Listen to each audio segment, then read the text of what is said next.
All right. So, I just want to say thank you again for coming. I just to let you know, I do know Carmen. She is a friend of mine as well, but she has my cards, but has not ever done anything. Well, like we've never discussed them or anything together.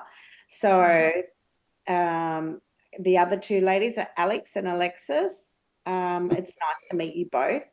So I just wanted to do a little bit of an introduction to myself, and then I'd just like if you'd like to introduce yourselves as well, so we all, get to know each other a little bit. So I'm Emily, and my story started back in 2004 after my husband passed away, and it was actually him that opened up my door to a realm I never knew existed. And I started finding myself getting very interested in crystals, and I started pottering and doing things with making essences. Essences at the time because I'd do singular crystals, putting them in water or, finding ways to do them. And as time eventually, went on, I started creating elixirs and then started creating these templates that I do as well, which became then the card deck. In 2009, I think it was, I went and I decided to sit in a workshop, a mini workshop by a man by the name of Jana or Jane 108. And he really is a master of sacred geometry. And I remember sitting in his class, and I ended up getting up halfway through it and I walked out because I was in such overwhelm and I couldn't understand what it was that this man was teaching. And it was just going in one ear and out the other. And he really became the trigger for opening me up to, or to awakening my my beliefs, and already the knowings of sacred geometry within myself, which then took me on this journey that I've been on and to where I am today. And yeah, from there, about 2000 and I can't remember, 15, I was approached by a company who said, you've got these amazing templates. So it started off with the master templates, which you will see as part of the deck. And they said, why don't you go ahead and create um, a card deck? And within 3 days, it was like I needed permission from someone to go, right, you can do this. Within 3 days, I had created a full deck of cards. I had all the names. I already had all the visuals of every single card. And, you're going to understand with the MasterCards, it took me like 6 years, up to 5, 6 years to maybe 5 to create the ones that I did. So it is amazing what we do when, it's like we have to give ourselves permission, but sometimes you need that permission from somebody else. So, from all of this, I've done a lot of my own research. And I am very, very drawn to ancient civilizations, and I'm very, very drawn, to the real truths of what our world is about. So, one of the things that I decided I'd start doing as well is I started to take tours to Egypt. And the reason also with that is because a lot of the healing work that I have done through all my years of my own grief and my own trauma have got me to a place, where knowing that I can sit in these sacred sites where, of course, we see all this geometry and this energy, and so everything works together. It's like putting pieces of a puzzle together. And to me, it's like that piece of resistance, being able to go to a place like Egypt and do the healing work to get the activations and to, just to even be able to see, how we can see this structural manifestation of what sacred geometry is and see it within these holy of holy places. So, that's me in a nutshell. And I don't know if Oh, she's back. I don't know. Oh, you're back. Oh my goodness. How long was I for? Where did I You're probably out for like a minute. oh no. Yeah. So what part was I on? You were talking about pieces of the puzzle all coming together. Oh yeah, so okay, so pieces of the puzzle. Oh my God. Okay, so I think it's really important to say this because I don't know how this then is going to go. We have had some major, major energy influxes coming in, and this is all to do with the solar flares, and they are X-class flares that we have experienced. My understanding as of up to yesterday, we had like 3 X-class flares that have hit Earth, which is why we're seeing, like, we had our energy, we've had communications down, we've had our electricity, our power has gone out twice now in a week. And so, and look, I personally have been finding myself feeling very unwell with these energies, like that nausea. So really needing, I actually wearing shungite because I just find I need something for protection. I mean, I'm fine, but energetically it's really affecting me. So just to let you know, if anyone else is feeling this way, you know, that's the reason why. And if it does cut out again, my apologies. I don't know. We'll have to work something out if it does it again. So without Was the sun looking really odd the other day, Emily, or was it just me? It was 2 days ago. It was like it just looked really weird. It was so bright. I couldn't even look at it. Yeah, right. Oh well, I sun gazed and they were okay when I sun gazed. All I found really was on the really, really hot day that it was red, but I find that usually happens. You find that, but apart from that, no, I didn't notice that aspect. Yeah, it was just near the sunset where it just went really almost like silvery around the sun. It was just quite odd. Anyway, I digress. Back to you. No, not at all. Look, I think this is because there's so few, like we're only a very small group. So, you know, we can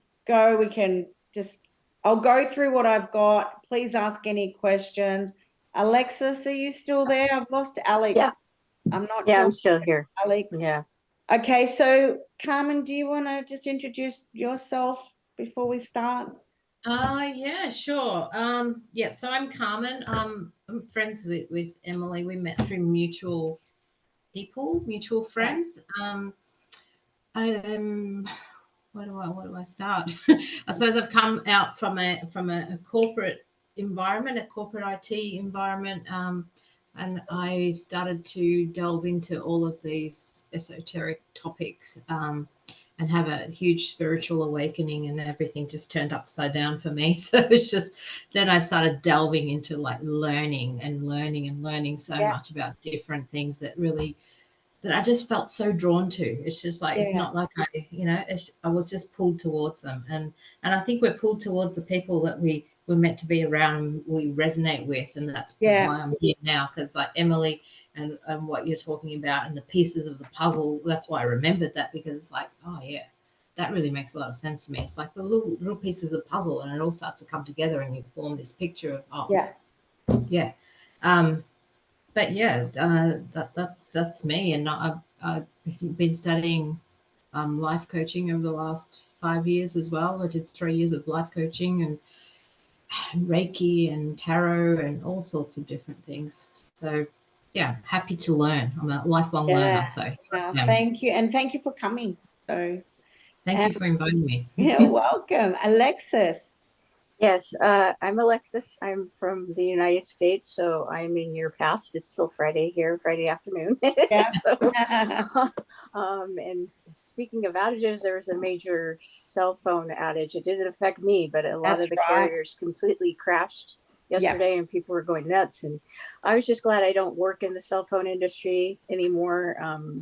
I worked for like 6 years doing calls, helping people with their phones, fixing them, all that customer glad I wasn't part of that now, because that's insane. But I really got into, I mean, I've always been kind of into metaphysical things, but I really got into it after I broke things off with an ex who was very narcissistic, and he kind of tried to pull me away from my friends. And oh, he would string me along, and it was really, really bad. And then, so that was like 16 years ago. And I went to one of my favorite metaphysical stores and had a tarot reading done that was very life changing. And then I discovered my patron goddess is Bast, goddess Bast, and I've always kind of been drawn to Egypt. I didn't quite know why, but then I knew why, because Protector. I'm a bit of a cat whisperer. I can make friends with any cat. I can communicate with them, kind of meow when they can meow back. And my own cat is very protective of me, because I was on medical leave for about 4 months last year, because I have to relearn how to walk. That's what I'm doing right now. I just started not being able to walk anymore. And I'm a very sensitive person, because I can sense things. And when my dad passed in 2022, he started coming around, especially when I was in my medical issues, and he's watching over me and everything. But Bast has been with me since I was born. I'm pretty sure I was a priestess or something. I know that people have said I've had many lives in Egypt, male and female, and I've been. Yeah. I could communicate with lions, apparently too. But yeah, I'm here because I have had a long-standing dream. I'd like to help people with advertising in terms of digital marketing, but I also started reading tarot, and I was really good at connecting with the spirits. So I have a small business that I would like to get clients for, where I read tarot, but also I can help them with their small business needs if they go to conventions like comic conventions or entertainment conventions, or even their metaphysical conventions. I would like to do both for them and offer both, and use my guides as, Yeah. they give me the information. And so I wanted to just add this to my toolbox of things I can offer, because I've been pretty spot on with the readings I have done for friends and for myself. I don't even need to see a reader anymore, because I just read it for myself and it's spot on. So yeah. Thank you. Well, thank you for that, and welcome. So what I'll do is we'll just get straight into it then. Hang on, Alex has come back. I'll just 1 minute. There we go. Okay, so Alex is connecting again. I don't know. I think Alex is also quite outback, so it might be why she's having issues. I'm just going to start. Alex, please let me know when you can hear me. Okay. And, we can introduce you as well. It would be lovely just to say hello and connect. All right. So pretty much we're going to go through what the basis of sacred geometry, how we can work with energy. We'll look at a breakdown of the cards, a few different ways we can utilize the cards, 1 card readings and a 3-card spread. So just working just solely with these particular cards, and just see how we can each read them. And I think what's really important with these cards too is to say that, you can always find that there's more than one way to read the card. And that's probably true of many, many card decks anyway, because it can also be part of our perception, which we look at perception as well. And then I'll just have a look at an overview of gridding and elixirs. So this probably will be the last time I run this particular course at this point, because I think what I really want to do is start looking more at the elixirs and how we can work with them, because they're starting to come on into their own as well. All right. So what I'm going to do is I'm going to share my screen. Notes. And into there. And okay. Right, so everyone can see. Okay. Yep. All right, so I'm just going to go through the notes that I have, not so much on, like you've got a printout, but I've put everything together in that, so you can look at that too in your own time. I've got a lot of the notes here on the screen. So we're going to look at the Sacred Geometry Healing card. So whenever I have a deck and I sign the deck. I always sign it. Allow the ancient wisdoms of sacred geometry to awaken every cell of your being. And the reason is that when we understand that, you know, we're looking at 30 odd billion years of our universe, of our galaxy, we ultimately hold within us all of that cellular memory within our own, we deep within ourselves. So when people say, you know, all the information that you need is really within you, it's absolutely true.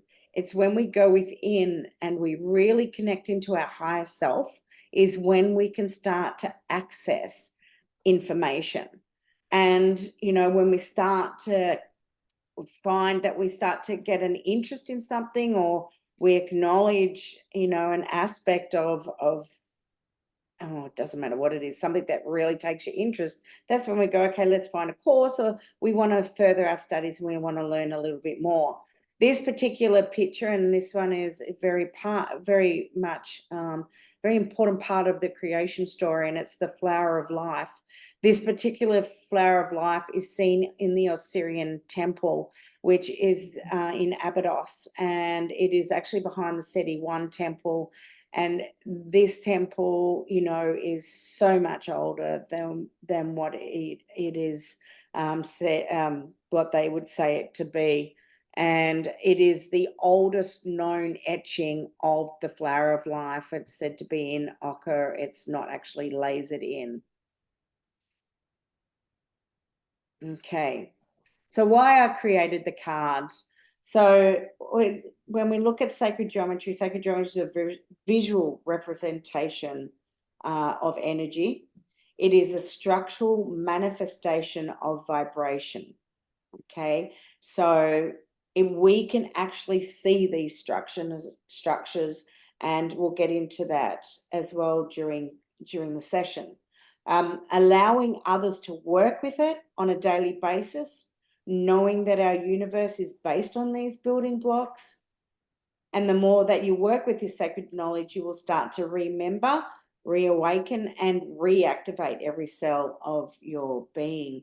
And the picture that you see on the left of the writing is actually looking down at the spiral view of DNA. And this is what, you know, when we talk about the pent-hex ratio, this is what we see, the pent being the 5, the hex being the 6.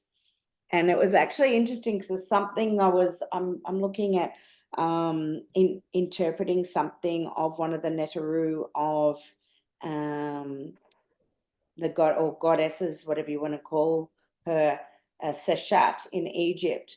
And what I think, you know, one of the other concepts that I've started to actually look at when we look at the pentahex, so we see the hex, you know, a beautiful representation of that is a beehive. Okay, they're all the hexagonal formation. And for me, 5 being the spirit, we're looking at the pent or the dodecahedron, which is all about spirit and ether.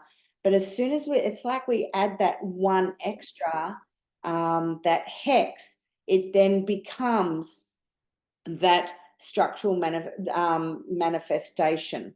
And it, you know, this is our perception. This is, you know, the way that we can see things on a different level.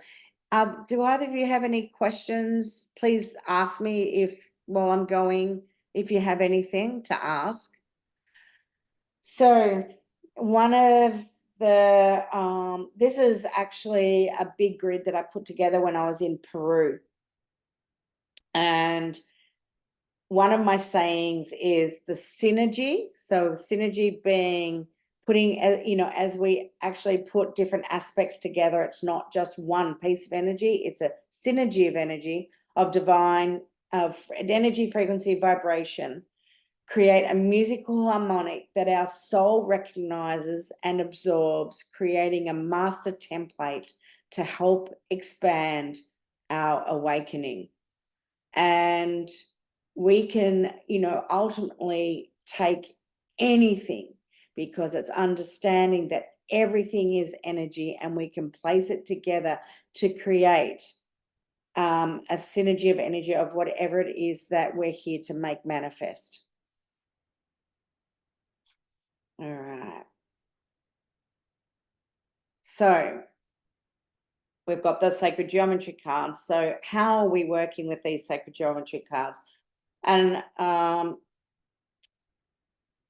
what you'll notice that with these cards, I called them healing cards, not just an oracle deck. And the reason being is because it's understanding that we can take the energy of the geometry and we can actually work with it on a healing level.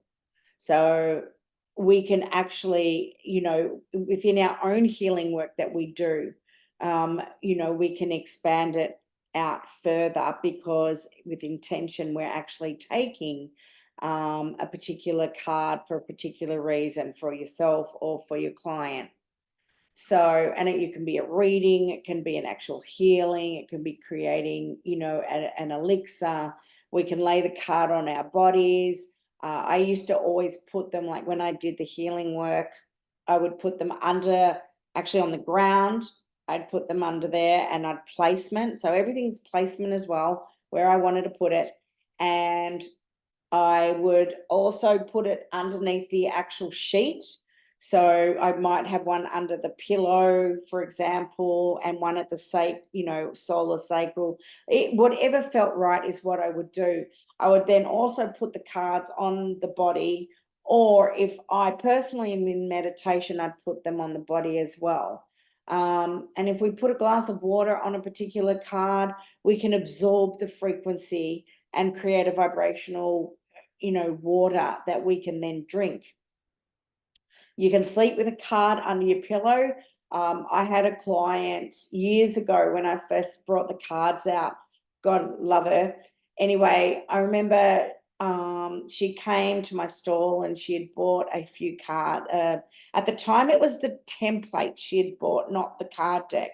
So I used to just sell the master cards before I created the card deck. Anyway, she came and she bought the whole set of what I had at the time.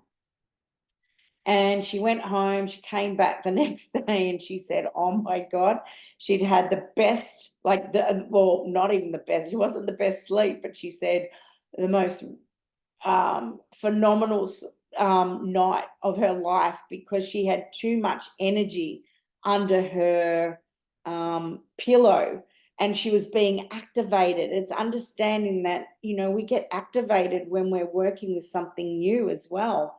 And she had 3 cards under her pillow, and she came in the next day and and it was like saying to her, whatever you do from now on, just work with one at a time, because some of us are so sensitive to energy. Like you were saying before, Alexis, you know, you're so sensitive to the energy, but, you know, you didn't understand it. So, you know, you got rid of it because you didn't think it was working. Mm-hmm. But in actual fact, it is working. It's just finding another way in which we can, you know, use it, that it doesn't, you know, give us such a rush in such a short period of time.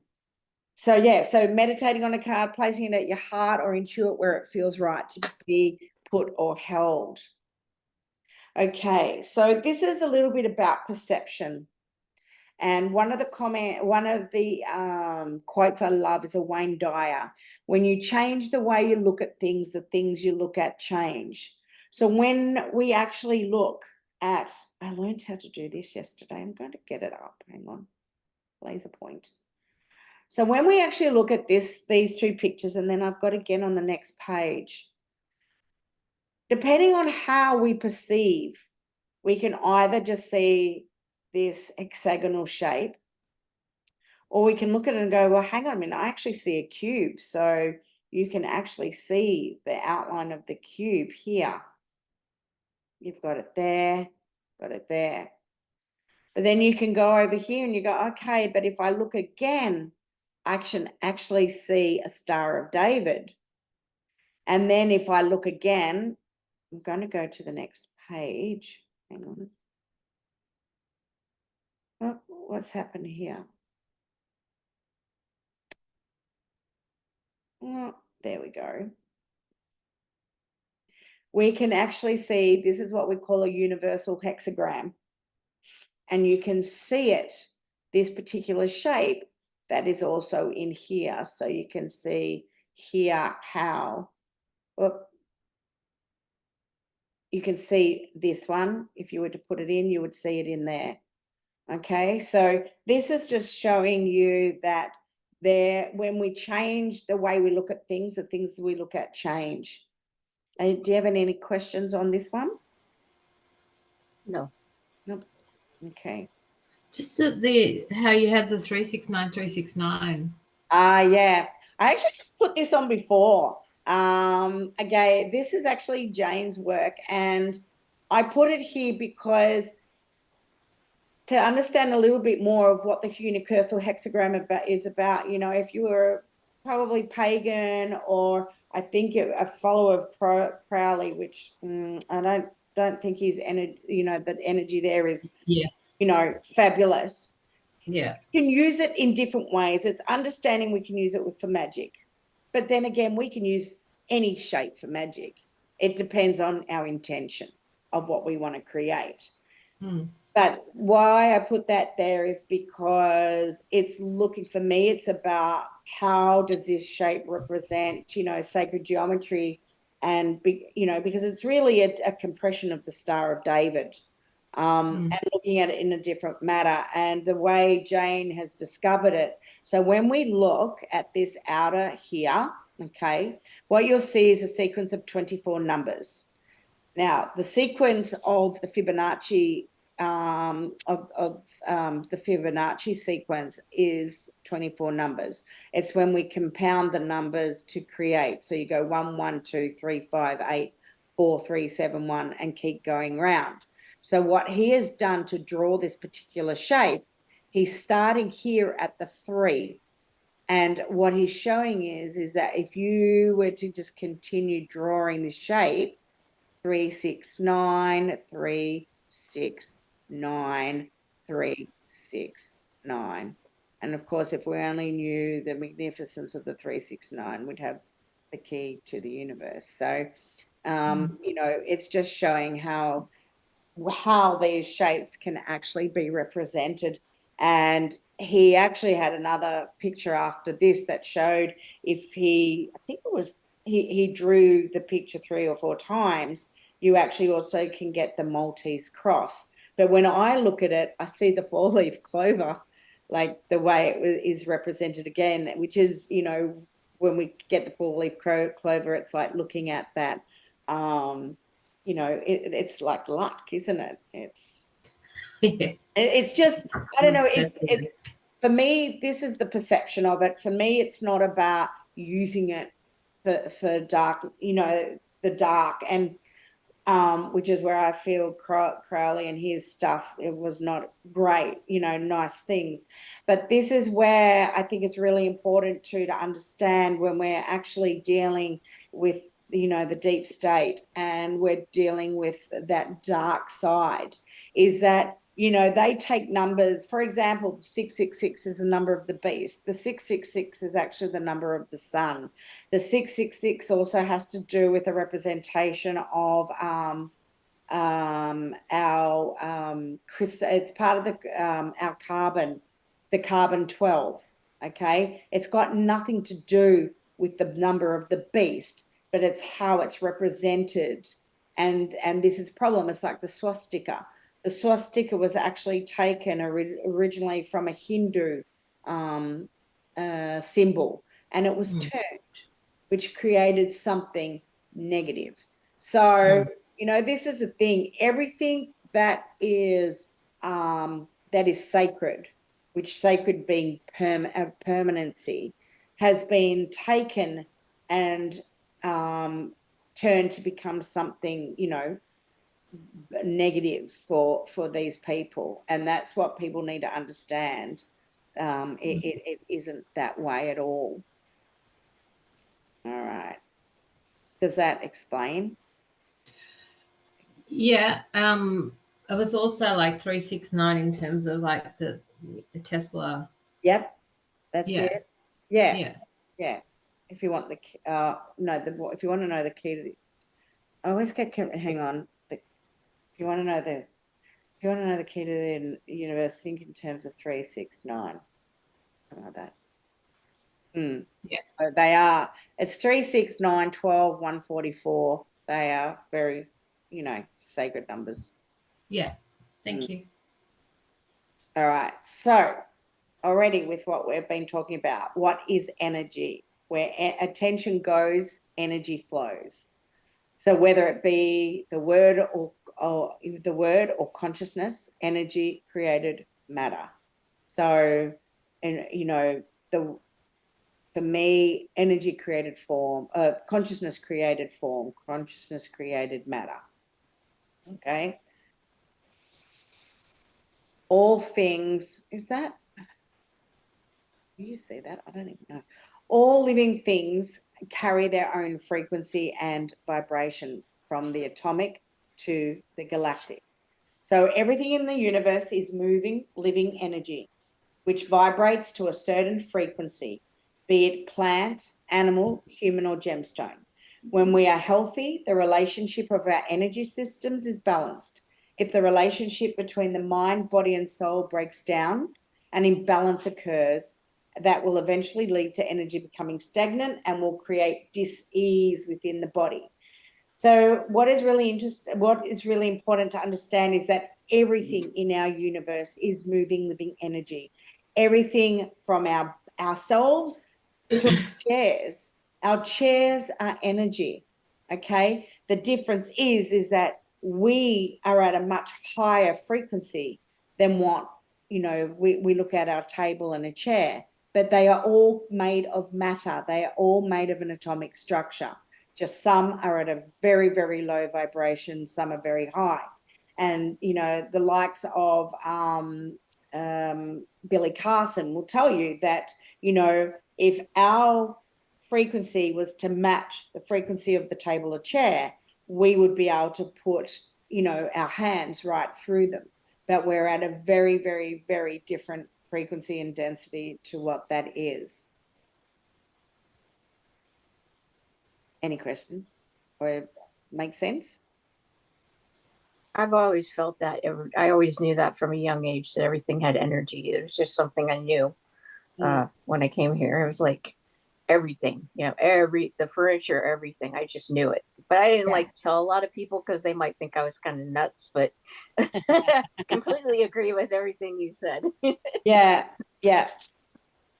Okay. All right. Yeah.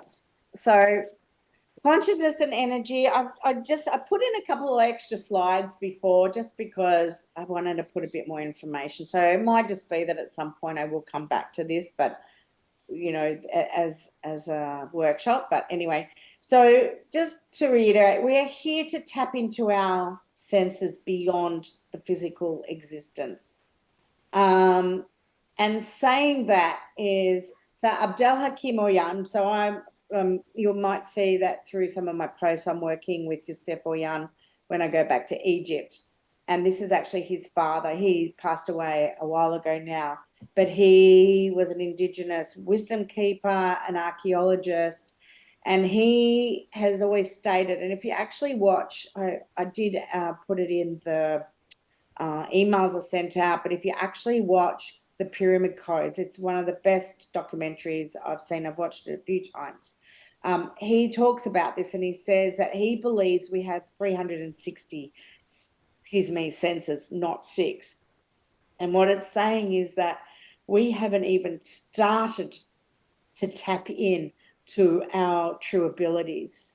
We are such a highly evolved and highly advanced civilization, yet we are so dumbed down by so many factors that we really don't realize what our abilities and capabilities are.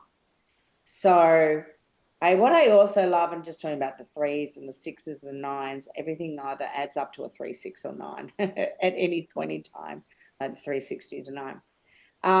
It is also believed now, which I believe has been scientifically proven, like that we can actually access all 11 dimensions that exist in our universe, and we know there are 11 dimensions. So that again is really, really interesting. It's about being able to tap on. It's like a crystal, where if you rub a quartz crystal, what are we creating? Piezoelectricity. Okay. It's about also the central nervous, the fluid actually rubbing up against the pineal gland to create that same friction that is going to allow for that explosion in consciousness, to allow us to be able to access all information on so many levels. So it's as above, so below. And just reiterating, when we change our thoughts, we change our frequency, and we can create infinite possibility. Okay. So just looking at a couple more slides, and then I'll stop sharing. So just putting this up, it was something I found a little while ago. Everything is energy, and that's all there is to it, which is Albert Einstein. And Nassim Haramein said that looking for consciousness in the brain is like looking inside a radio for the announcer. So it's just, you know, when we look at the aspect of what consciousness is and energy, it's really so profound. So I'm just going to stop my share there. Okay. So are there any questions at all? No, I'm not throwing anyone by what I'm talking about. No. Nope. Okay. Totally on the same page. Okay, perfect. No, it's just wanting, it's really just wanting that little bit of a lead up, you know, more into what sacred geometry is, which we are going to get to as well, and to the cards. So, all right. I just think, so on pay, like when you look at your, just to go back into the cards, and we will come and go into this, but you know, when we look at the cards themselves, I've actually broken them up into, there's 5 main categories. So you've got the master cards, which are the original templates that I've created. You've then got the creation cards. We're going to go into the creation story shortly. We then go into the platonic solids, and we're going to look at that as well, the platonic solids. And, you know, if there are any shapes in which I would recommend learning, would be the 5 platonic solids. If there was nothing else you were to look at learning, we'll go into that as well. Then I've got the frequency cards, which are all based on solfeggio frequencies, which are, you know, frequencies of the purest tone, and our cells just love to work with these frequencies. And then there are a number of common cards that I have created in the deck. Within the deck as well, you find that there is a numerology for every card. There are affirmations for every card. You have crystal suggestions for the cards, an explanation on the sacred geometry of the cards, and then practical applications that are also within. So, you know, for every card, you will see these particular categories within the cards. With the master cards themselves, and I know both of you have now know about my elixirs, and, you know, when I first started creating these master cards, they actually went hand in hand with the elixirs. I wonder if I've got the master card. Do I have a set? No, I'm not in here. Yeah. So they went hand in hand with the elixirs. So what I do, if you follow my readings, every week now, what I've been doing is actually pulling out the elixirs. I'll intuit 3, and then I'll do my reading, and it just astounds me how when you do that, you can actually find yourself, you know, like it just goes hand in hand, and it works really, really beautifully. So you can work with the energies of what's going on at the moment as well. And it's interesting, I've got to say it because I've gone, oh, this morning. Every week, I think for the last 3 weeks, I've pulled protection elixir. And like I seriously insured. I don't just go, oh, I'm just going to pull it out again. And you know, we know there are some really major energetics, you know, energies going on at the moment. And then it dawned on me, you know, here we've got these X-class flares that people are talking about and what we're feeling. No wonder, you know, we need that particular frequency as well to be working with. And again, you know, like if we break it down even more, just for example, one of the main crystals working with protection is shungite. The shungite is what we call a carbon C60. And if we were to look at the particular shape of that, so I'm just breaking it down because I'm just adding this in. But if you find unlimited potential, is it unlimited potential? But just to show you what it is. Of course, you know, the one card you want, you then can't find. And it will be a yellow card. Oh, where are you? Nope. Oh. Anyway, it's the truncated icosahedron. It's just wanting to show you that that is what the shape of shungite C60 is. And it's what, you know, I've made, or partly what I've created here we are, this one. I have to hold it here because of my screen, but the unlimited potential card. So this particular shape is that of shungite. And that's unlimited potential, is it? Yeah, unlimited. Well, that's what this card is, but Yeah. that is what the shape of shungite is, the C60. Yeah. You do get some other variations in it as well, but it just goes to show you can then start looking at, you know, the underlying geometries of these structures. So what I wanted to do before an exercise. Sorry, did someone want to say something? No. All right. So whether you get I don't know if you want to give it a go. Or we just look at it because, you know, because it's only the 3 of us, we can do this faster if you like. One of the things that I show people is the protection card as well. So you've got here Raven Magic, okay, which is one of the master cards. Yep, you've got that one. Yep. All right, well, we've all got this one. So we can either use this, or we can also use the protection card, which is also the Raven, and you've got the pentacle around it. But one of the things I do, and I wanted to show you one of the things I learned very early on. So I might get Carmen's probably the easier one to maybe. Carmen. Okay. Yeah. I'm just going to stand up for a minute. I want to do an exercise, and I've got a cat coming over. Go away, Missy.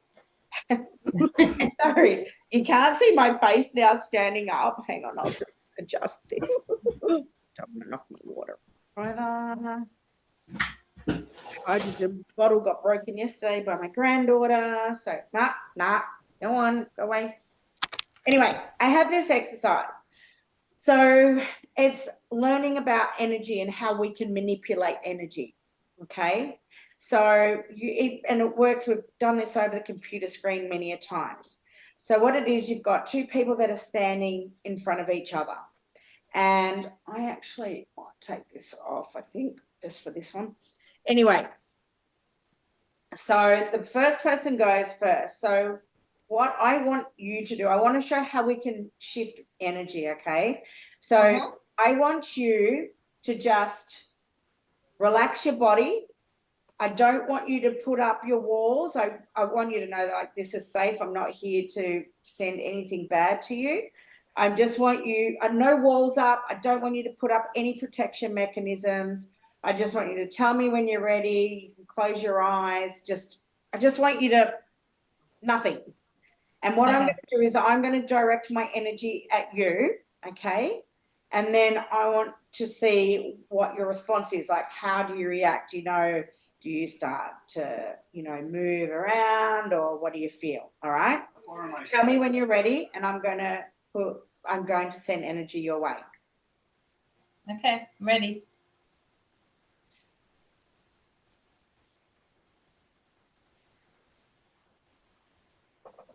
How far am I traveling? Okay. How does that? So me directing energy at you with your protection down. Yeah.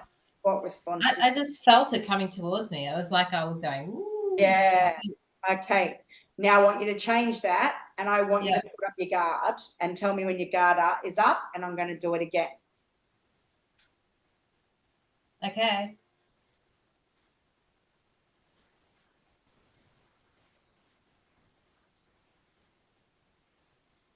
Okay. Was that different for you?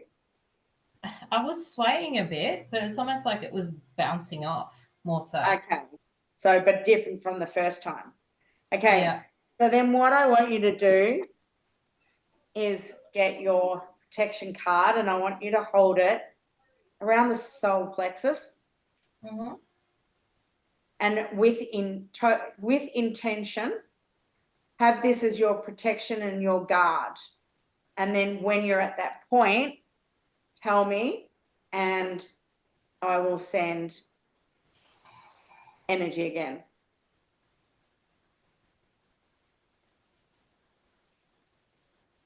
You tell me when you're ready.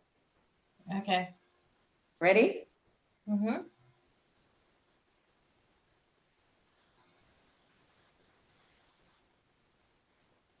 How was that?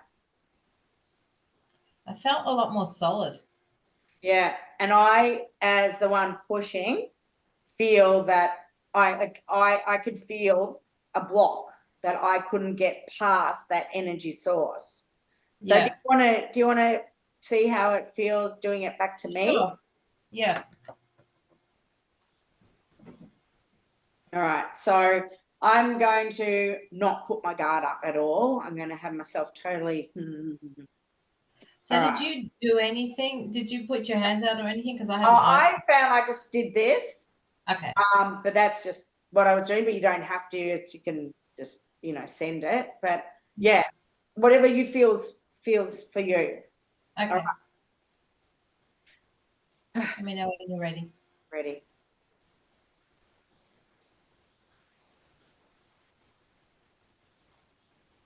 Go. Yeah, I was swaying back and forth.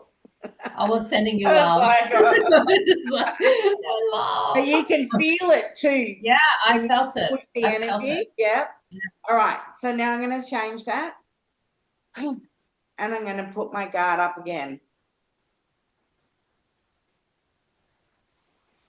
Okay, go.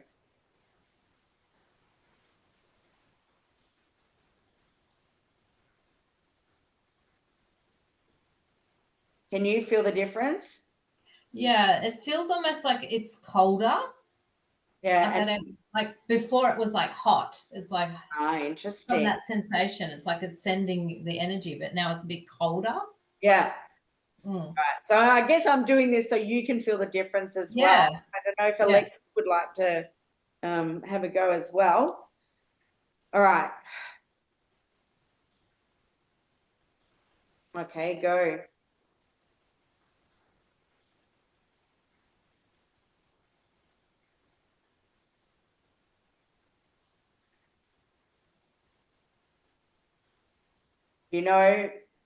Doing this, like I didn't even move, whereas the other was I've moved. Yeah, it's like swaying. Whereas this, I Yeah. feel like has given me that extra sense of protection. Alexis, did you want to have a turn, or are you happy lying? What do you want to do? Well, I'm actually a highly intuitive empath, so I felt everything both ways just by sitting here. Perfect. And I All went right. through the whole thing. Yeah. So. Okay. Perfect. All right. So does anyone want to go and get a drink or need a toilet break or anything? Yeah, I'm going to grab a coffee if that's okay. Yeah, I'm going to do the same. Can I pause the recording? I think Yeah, so. you can. You I'm might be able to. Okay, let's go get a coffee and a toilet break and come back. Like, we can get through this really quickly, and hopefully you can stay calm and if you can. Yeah, sounds good. All Thanks. right. Let's get coffee. If you need a coffee, Alexis. All right, so let's go back to the share screen. And it's here. Okay. So we were talking about energy. So from energy, let's keep going. So just a little bit on sound. So sound also creates color vibrations. There are 7 colors of the rainbow, all right, which we know also align with our chakra colors as well. Color can be given a sound. The sound ranges that we can hear are between 20 to 20,000 hertz. We can see color through the visible color spectrum as the colors as we know them. And above are the ultraviolet rays, gamma and cosmic rays, below are infrared, microwave, and radio. And I've got a picture on the next page to show you. Color can be used for healing via the color itself or via the use of crystals, for example. So just looking at here, sound and hertz, I think it should have said color on it, not sound. Sound equals form and is measured through the frequency and vibration and travels in waves. And it's not always heard. So as I said before, sound that we can hear without is between 20 and 20,000 hertz. And sound is measured in hertz. It is the speed or frequency in which energy vibrates, which is, I keep repeating it, sorry, is measured in hertz or cycles per second. And what we can see is here when we're looking at the visible light spectrum is when we're looking at the red or we're going into that base chakra area, we're looking at much longer, slower wavelengths. But as we go up the spectrum, we see energy increasing and we get a lot shorter wavelengths. So we start seeing the frequency like going up and up and up and up. It's like when we look at the solfeggio frequencies, for example, you're looking at the base chakra and you're looking at the solfeggio frequency 396 hertz. To comparison to say when you go into more the crown, the higher, you're looking at a 963 hertz. So you can see how it jumps in frequency. Okay. And this is just another picture of what sound, light, and color when we're looking at it all together. Okay. And here again, when we're looking at the musical spiral of frequency, color, and light. And we know, and if you'll read any of my information on solfeggio frequencies in particular, I have never truly understood, I have to be honest, the musical spiral in terms of it, looking at it like this, in terms of the letters. For me, the solfeggio frequencies, looking at it this way, that way, sort of gives me a better understanding and of the correlation. What I do know is, though, when we talk about the universal tuning, we're looking at 432 hertz, and the music of today is actually at 440 hertz, or A starting at 440 instead of A being at 432. And the reason the reason being is that they wanted to deliberately put us off tune so that it actually puts us off center. Whereas if we play music at 432 hertz, and there are certain musicians these days that actually understand that and will play their music with an A note starting at 432 hertz. who sing, oh, one of my favorite, I can't think of the band, the song Yellow, always forget. He definitely starts his music at 432 hertz. Is that Coldplay? Pardon? Is that Coldplay? Yes, It thank does you. yellow? Yeah. Yeah. I was like, oh, can't remember. Yeah. Okay. And I love cymatics, and I've actually got some other cymatics further down, some of the work of Masaru Emoto, which you're probably both very well familiar with, but I think I've got it further down. But when we look at cymatics, we look at the study of visible sound. And this is just an example of these are planetary frequencies that we're looking at, okay? And everything makes a pattern. And you know what is so beautiful is, I should have put a picture of it, but even you think about churches and you look at those beautiful colored windows, most of the time they are a form of cymatics. They are a pattern, and that just adds to the frequency of that particular building. If you start looking at pictures, I'll have to get some and put it in. This is a video that I took. The first time, it was just before lockdown. The first lockdown we ever went into, what was that? 2020, wasn't it? Is that right? 2020? 2020, I think March was when. Yeah, that's the one. Yeah. Okay, so just literally the weekend before lockdown started, I was in Uluru, and I just amazing experience. Anyway, I took this footage, and this is actually Venus, and you can see the cymatics of Venus.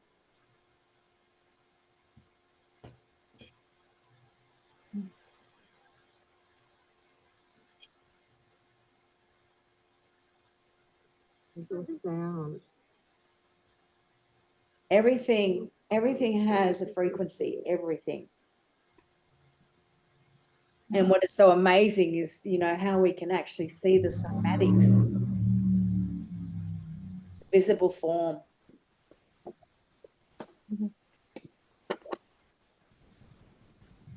Oh, okay.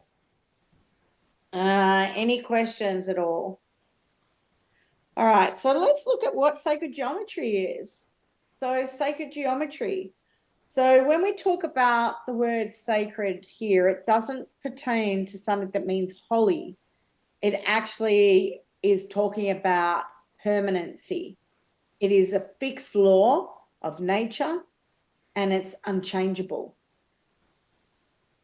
Geometry, when we look at the word, is broken up into two words: geo meaning earth, and metry meaning measure. So geometry actually means to measure the earth.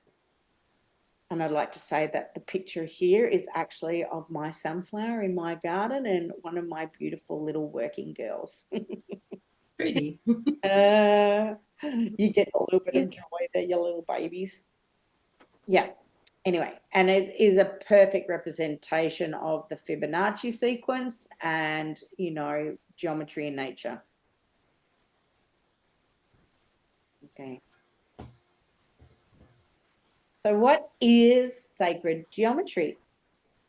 So sacred geometry is the architecture of the universe. It is everything from the micro, which when we're looking at atomic structure, we're looking at snowflakes, we're looking at pine cones. I have to put it in front of me. There's a pine cone. These are all, you can start seeing the Fibonacci sequence. When we look at starfish as well, okay? So these are all architectures of the universe on the microscopic. We are at the micro level as humans. We're looking at snowflakes, and then we're looking at everything to the macro, which is the galactic center. So you're looking at weather patterns, you're looking at the planetary systems, you're looking, what else you're looking at? Weather patterns, planets, the galaxy itself. So sacred geometry are the building blocks in which our universe is built. It is the language in which the universe is written. It is an intelligence unto itself, that it is expressed through language, mathematics, science, music, and light. And this is all on page 8, by the way, in your manual thing that I've given you. Galileo Galilei said, maths is the language in which God has written the universe. It is an evidence, there is evidence all over the world through architecture of huge cathedrals to the pyramids in Egypt, in the pyramids in Mexico, Peru, Bolivia, China, and so on. Bolivia, oh no, I put Bolivia there. Sacred geometry is innate within us all. It is an ancient wisdom and knowledge that is ready to be awakened and accessed as it lays dormant within our DNA, our light codes. Geometry is a visual representation of energy. It is a structural manifestation of vibration. It can be seen through cymatics, which is the study of visible sound, which we just saw in the picture, as well as the video I took of Venus. And it, as I said in the last slide, it doesn't mean it's holy. It means it's a permanency. And it is a fixed law of nature, which is unchangeable. It is the foundation of all physical matter. Are there any questions?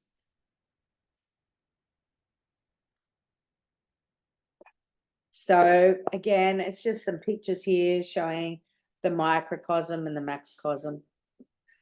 When we look at the galaxies, we're looking at flowers. This is the Fibonacci. You're looking at weather patterns here. You're looking at the Nautilus shell here, DNA. Everything is connected. As above, so below. So Emily, can I ask you a question? Sure. So I haven't delved that much into sacred geometry at all. So this is really like, thank you. But I had a question that's like, with your cards, can you clarify, like, the sacred geometry is throughout all of nature and all of matter, but is it like different sacred geometries per different structure?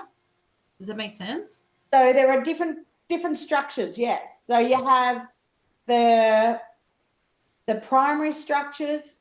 We're going to go into it a little bit as well. So I look at the building blocks as the primary, secondary, and tertiary.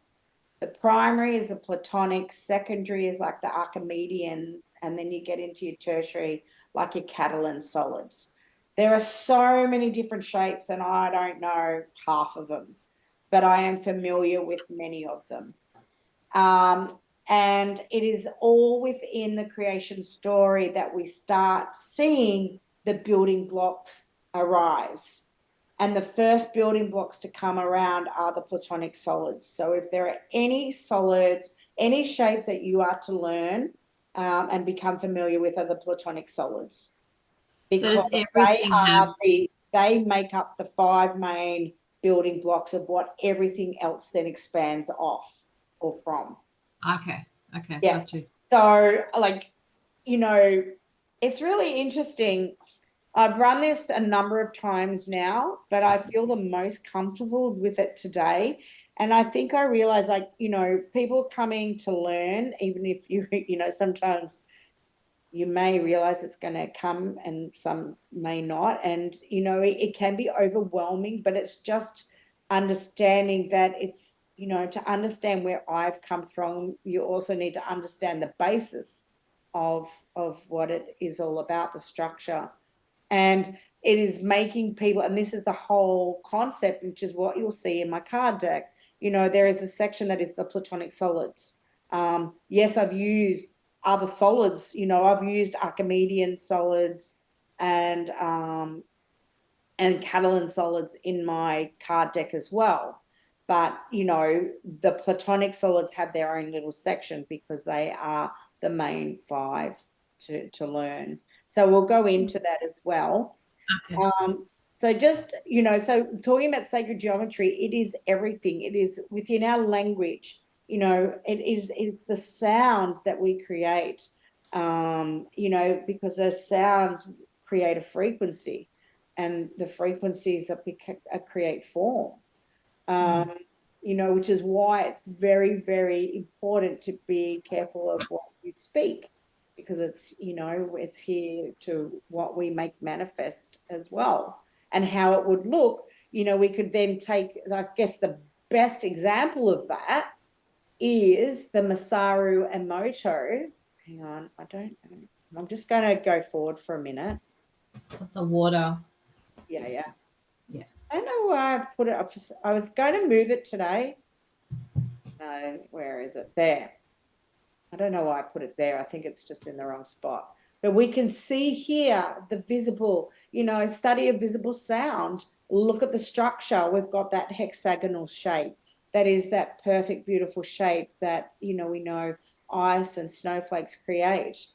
But when we come over here, and sorry, it's not the best picture, you know, you can see this is probably, you know, words of love and whatnot. I can't read it myself, but it's that understanding. But then, you know, we look at polluted water, we look at hate, and it's how it then shifts and changes really, you know, the form in which you're creating.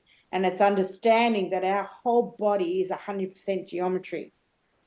And when we understand that, it can also make you understand how we need to be a lot kinder to ourselves, and how we have to look after our bodies, because our body is our temple.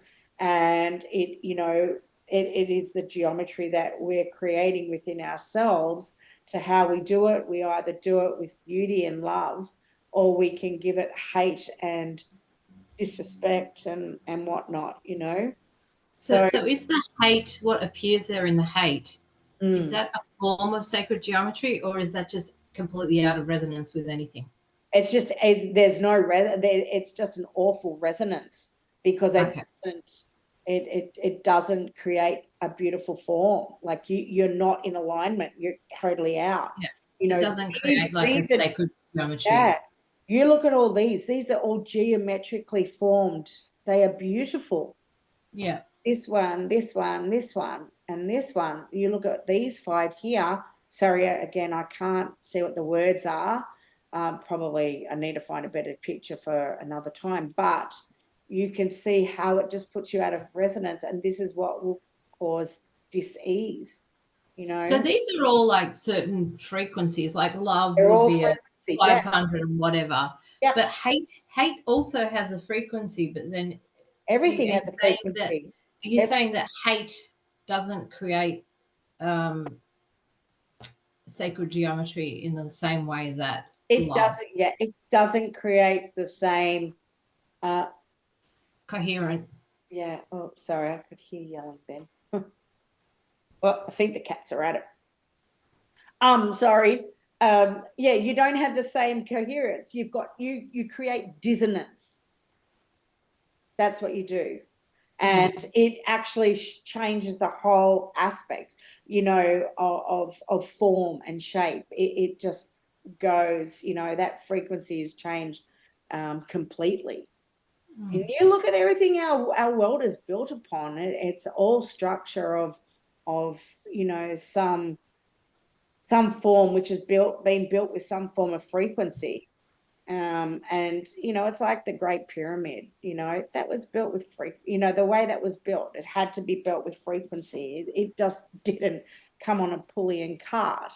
But how, you know, did it come also, like we're going off topic a bit, but you know, you're looking at when it was created, you know, there was probably forms of levitation occurring as well.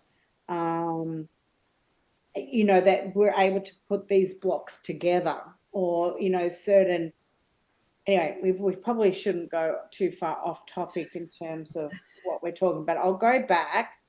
Let me go back. And like,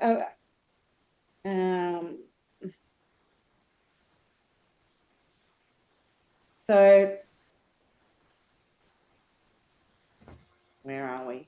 All right. So we're starting to look at how everything is within all the major aspects of our world. Okay, so we're going from the language of our universe, you know, even the alphabet of our universe, but the language being the mathematics is the language in which God has written the universe. What we see within all of this, the art of number, you know, is all created around structure. And you see these beautiful, you know, pictures being created, these beautiful geometries being created. You can see it within our art. Sorry, do we have a cat fight? Okay. You can see here the Sri Yantra, you know, you can see, you know, everything within all these different aspects of artwork here. Hang on. You can see it within the architecture. Okay. Oh, there we go. I do have a picture where I was talking about the church windows before. You've got it here. You've got the pyramids. You know, you've got different temples.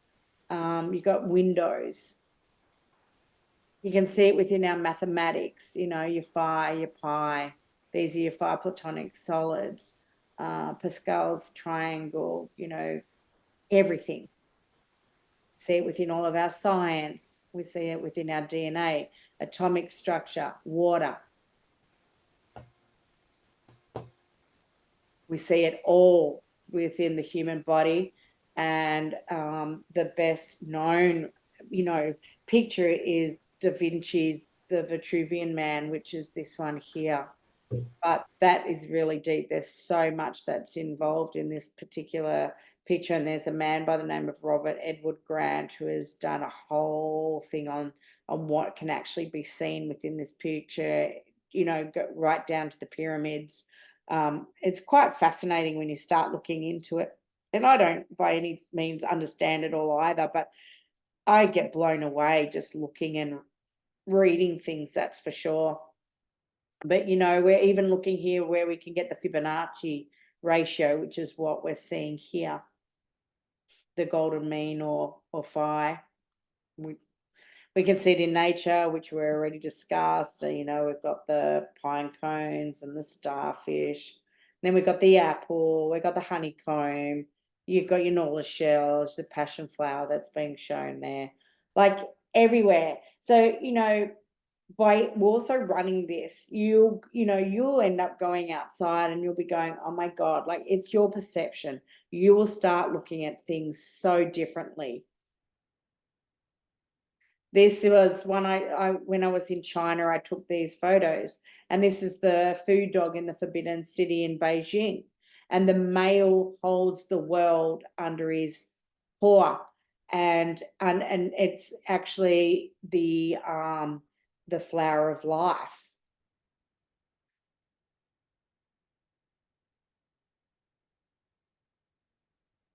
And as we saw before in Abydos, the Assyrian, we see the flower of life here, okay, which has been etched into these massive pieces of granite. This is a very big favorite picture of mine, and this is Seshat. This is who I was talking about before. You've got Horus there, and you've got Seshat here. And if you actually can look at her dress, what you'll see, so you can see she's wearing this leopard skin dress here, which is very symbolic of the priests and priestesses. She is said to be the consort of Thoth. Anyway, why I love this so much is that if you look at her dress, you'll see 8 petal flowers. To me, this is all a representation of the egg of life, okay, which we're going to get into in a minute. She is said to wear the 7-pointed star, or the 6 around the 1. So for me, she is all about the seeding and the creator. And you know, it is said that Thoth creates the sound. She takes that sound and she makes manifest into form. She also is, you know, the Neteru of the cosmos. She brings through cosmology, and I think why that is there, this is what I'm doing a bit more research into, is actually this star and her significance with that star. But it can be seen as the seed or the Genesis pattern. And for me, then the egg of life, which we're seeing here on her dress. This is Kephren, and you see the Sphinx. It's just showing that, you know, if you were to look at the geometry, you would actually see, you'd get the Vesica Pisces that we see here on 2 levels. Okay. Vesica Pisces actually translates to the bladder of the fish. And that's this the aspect that was in the middle. So when we look at sacred geometry, this is I love this picture, and you've probably seen it before in different places, but what we're seeing here on the left here, you're seeing sacred geometry. In the middle, you're seeing the birth of stars. And on the right side, this is what we see as conception. So you can see how they're all intertwined.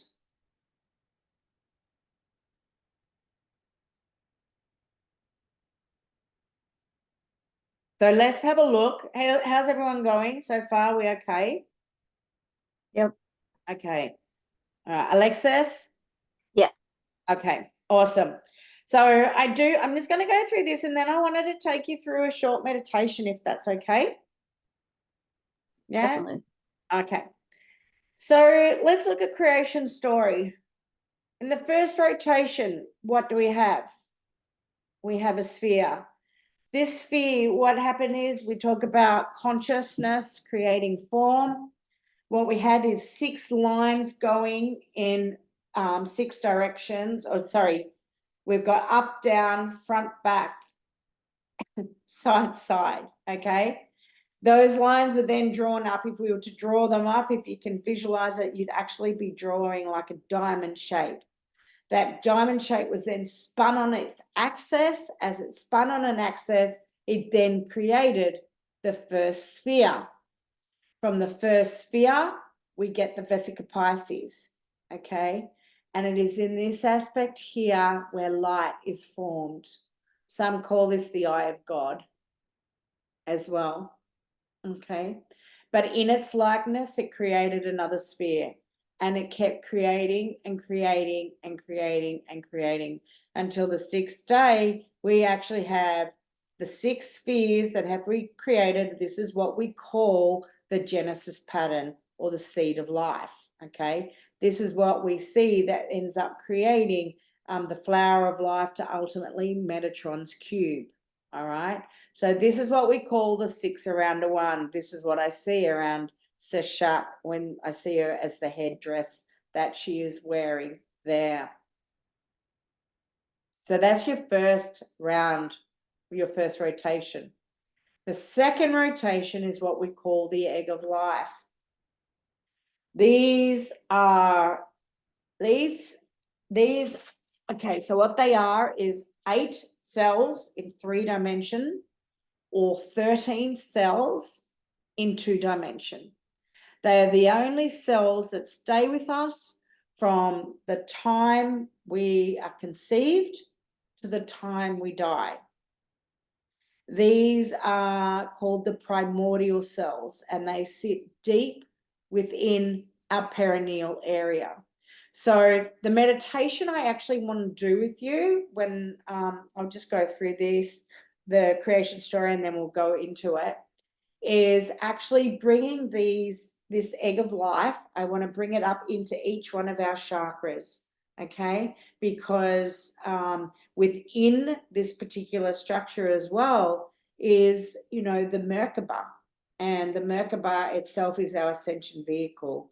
So as I don't go too much in this one, but you would both, of course, you're both familiar with the Merkaba, and it's the 2 tetrahedrons that are stuck together to create the Merkaba here as we see it.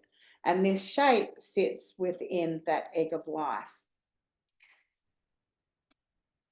So in my card deck, when you actually pull this card, so I actually have these cards as one of the categories, which are the creation story, creation cards. This one is known as the blueprint of who we are. So basically it's the eye color, the hair color, our skin color, you know, it tells us everything about who we are. Everything about that is within this particular shape. I don't know if it's, let's have a quick look.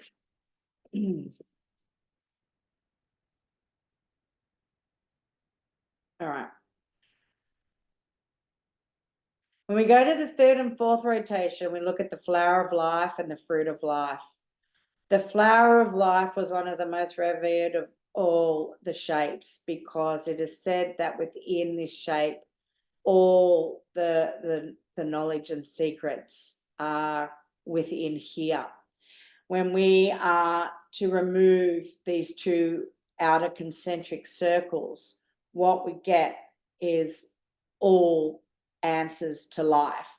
So in my card deck, I've actually called the flower of life the gestational period, because it's like the period of the unknown, because we haven't yet got to the point where we have where we know the answer. So it might be that you are pregnant and you're actually going through a gestational period. It might be that you are starting a new career, or a new business, but it hasn't quite evolved the way that you want it to go yet. So it's not quite yet there yet to totally expand out. Okay. So it can be looked at in a few different ways when we actually look at it in terms of the card deck.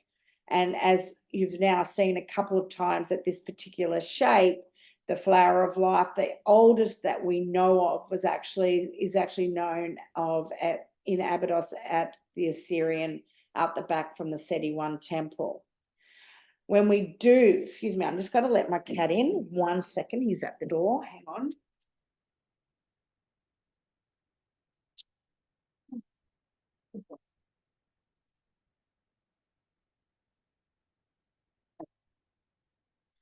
From the flower, we get the fruit of life, which are the 13 spheres of knowledge. And that's what we see here. So it can be seen in two ways in my card deck. In particular, it's about the inner work that we need to do, okay? And it's about getting to a point where we go round and round and round till we get to the middle, and we're creating the freedom, the sovereignty within ourselves. And it's about what we have to, let go of, what we have to release.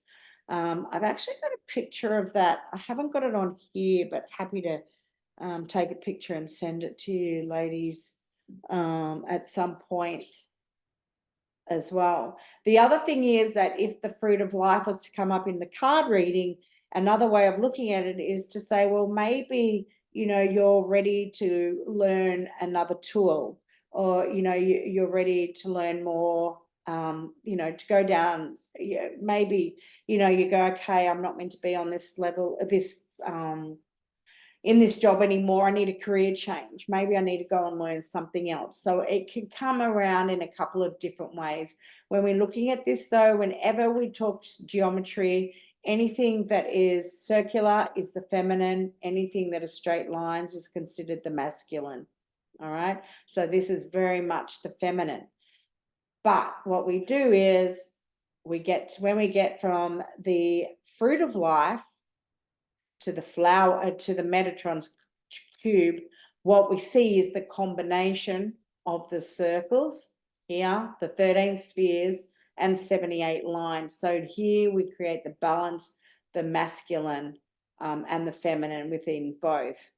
When we look at Metatron's cube, Metatron is one of the two angels who walked the earth, and some say he was Enoch. The 78 lines are added to the fruit of life, bringing in the masculine energy. Within this pattern, we are bringing together the male, the female, the duality, the yin and yang. It is one of the most important of the entire universe, as it holds within it the map or blueprint of creation, the 13 archangels, the 13 chakras, the 13 information systems. Also within it, there's the 5 platonic solids within it's the expansion of the flower of life. So even if we were to take the flower of life, you know, you're still going to get the 5 platonic solids, you're going to get the runes, the Hebrew alphabet at the tree of life. That all sits within all of these shapes. Any questions? No? Mhm.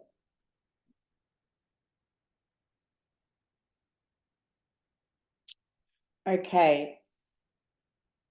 So I'm going to do the platonics and then I'm going to stop and we'll do that meditation. So, like I said earlier, the way I look at the geometry is these platonic solids are what I consider the primary colors, okay? From the 5 primary colors, you then can go on to create secondary and tertiary colors. That's probably the best way to explain it. If there was anything to learn in terms of shapes, it is these 5. And what I would learn are their faces only. Don't need to worry about the others, so to speak. But it is, so when we look at the tetrahedron, there actually is, I think I've put it, it's in the book that comes with the, okay, on page 14, but it's also in the booklet anyway. But on page 14, there is the platonic table that I have put in. And it gives you an understanding of how you can actually use these. So some people actually work with the platonic solids and use them within their healing work. I used to do it quite often as well. There are different ways in which you can work with them, and it's really up to you. But what I like to know is, you know, I think the best things to know with the platonic solids is that there are only the 5. And I would learn the faces and the element that each one is associated with. So when we look at the tetrahedron, we're looking at 4 faces, 4 triangular faces, and we're dealing with the element of fire, and it works at the solar plexus, okay? When you're looking then at the cube, which is also known as the hexahedron. Now you'll notice in my card deck, I've chosen to use 2 hexahedrons. I have a red and an orange, because for me, the cube, or the way I've been taught, and it resonates with me, is that the cube can be used at the Earth Star, the base, and the sacral. All right.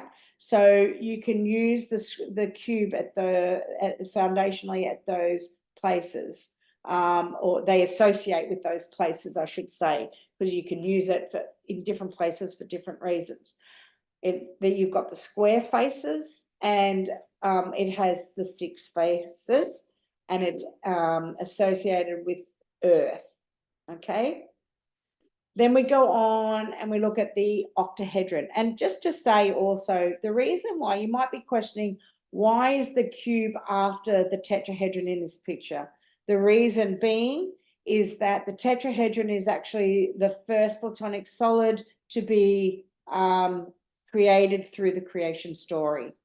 Okay, so, and you know, when you look at the difference between a cube and a tetrahedron, the tetrahedron also is a much stronger shape.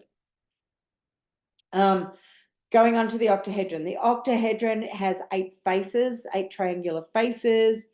It is the shape of a diamond, and it works with the element of air, and it sits at the heart chakra. Okay, so when you start going through my cards and you see the platonic solids, you'll see that, you know, it talks about the heart and unconditional love. Oh, there goes another cat coming over. I have 4 cats in my house, so there's a few around. Then the next, I don't know why he's actually put this one though the other way, but it doesn't really matter. We'll do the dough. I'm actually going to go to the icosahedron. I know why he's done it this way too. He's done these two the other way because of the amount of faces. So he might be a Virgo or something because he likes to have everything. He might be a bit obsessive compulsive. Anyway, that's my little joke for the day. Let's look at the icosahedron because the icosahedron actually comes next. The icosahedron is the aspect of the feminine, and we're looking at 20 triangular faces. Okay, I have 2 of them in my card deck. The reason being is because for me, the icosahedron works with the element of water. So we're working with the emotion. So we're working with the sacral center. Okay, and it's all about what we're here to birth and create. But on the element of the throat chakra, it's all about speaking our heartfelt truths, our heartfelt desires, okay? It is about the self-expression. So I have done the 2 in my deck. You'll have an orange and a blue. And then you have the dodecahedron, which is 12 faces, the pentacle faces, the pentagram. And it is the element of spirit or ether. And that one sits anywhere from the 3rd eye up. So when that one comes up in a reading, it's about the need to connect into spirit, to really hone into your intuition. How are we going? Are you okay there, Alexis? Yep. Yep. Okay. Good. I've just been pulling your cards out as you've been speaking. So it's just. Oh, yeah. And Yeah. it makes more sense, I think, too, when you start to see it. Yeah. And it just looks like it's the chakras, really. I mean, the way that you've colored it. Correct. Except for the icosahedron, which you've also explained. But that's for the sacral as well. Yeah. Yeah. Then that's what I've done. So they all pertain to a chakra as well. Yeah. When you start to work with them. Like the Platonic solid table, which you can see up here now, but it's in your notes, it's in the book. It's, when I first learned about it, I was shown how you can work with it in different ways. And then you can start seeing some of the uses for some of these. So if you were to turn around and say, okay, I want to start using them to work, in my healing sessions, I can look at some of the uses and go, okay, that makes sense, and I'd use it for that reason, blah, blah, blah. And of course, every one of them, we don't need to go into this, but you'll see down the bottom, the jewel, everyone has a jewel. So the tetrahedron is a jewel of itself. The cubohexahedron is the octahedron. And what is really interesting is that what you can see for an example of this one, right, is a fluorite crystal. And a fluorite crystal will actually change shape from a cube into that octahedral shape. So a fluorite is a really good example of that. The icosa and the dodeca, I call them a match made in heaven. So they're like a marriage because it's really interesting to watch them, how they would transform from one shape into another as it starts to, Anyway, I won't get into all of that because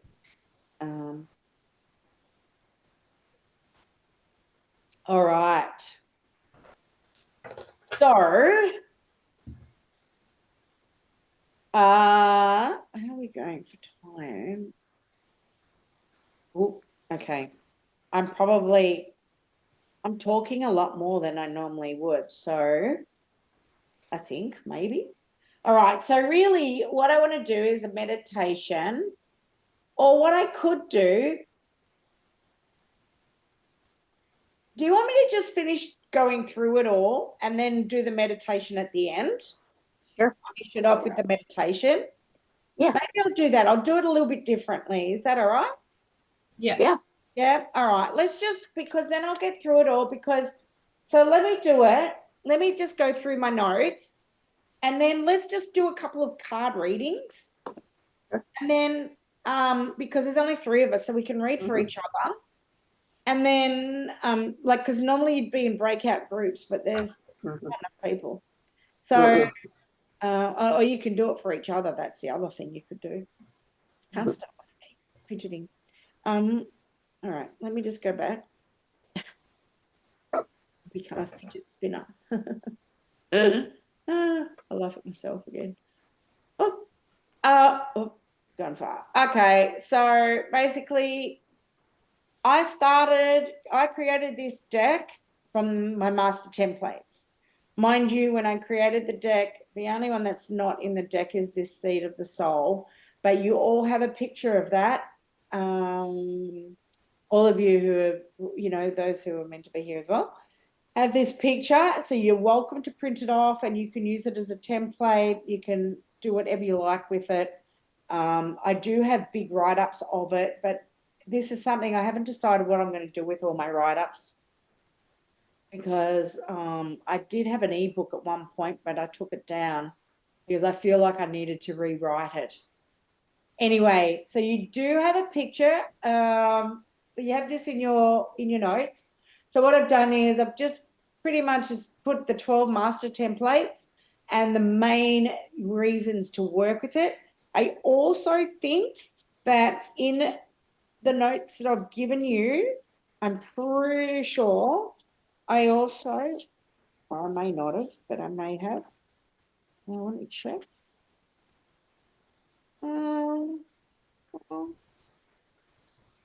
I may not have done it, actually. Okay.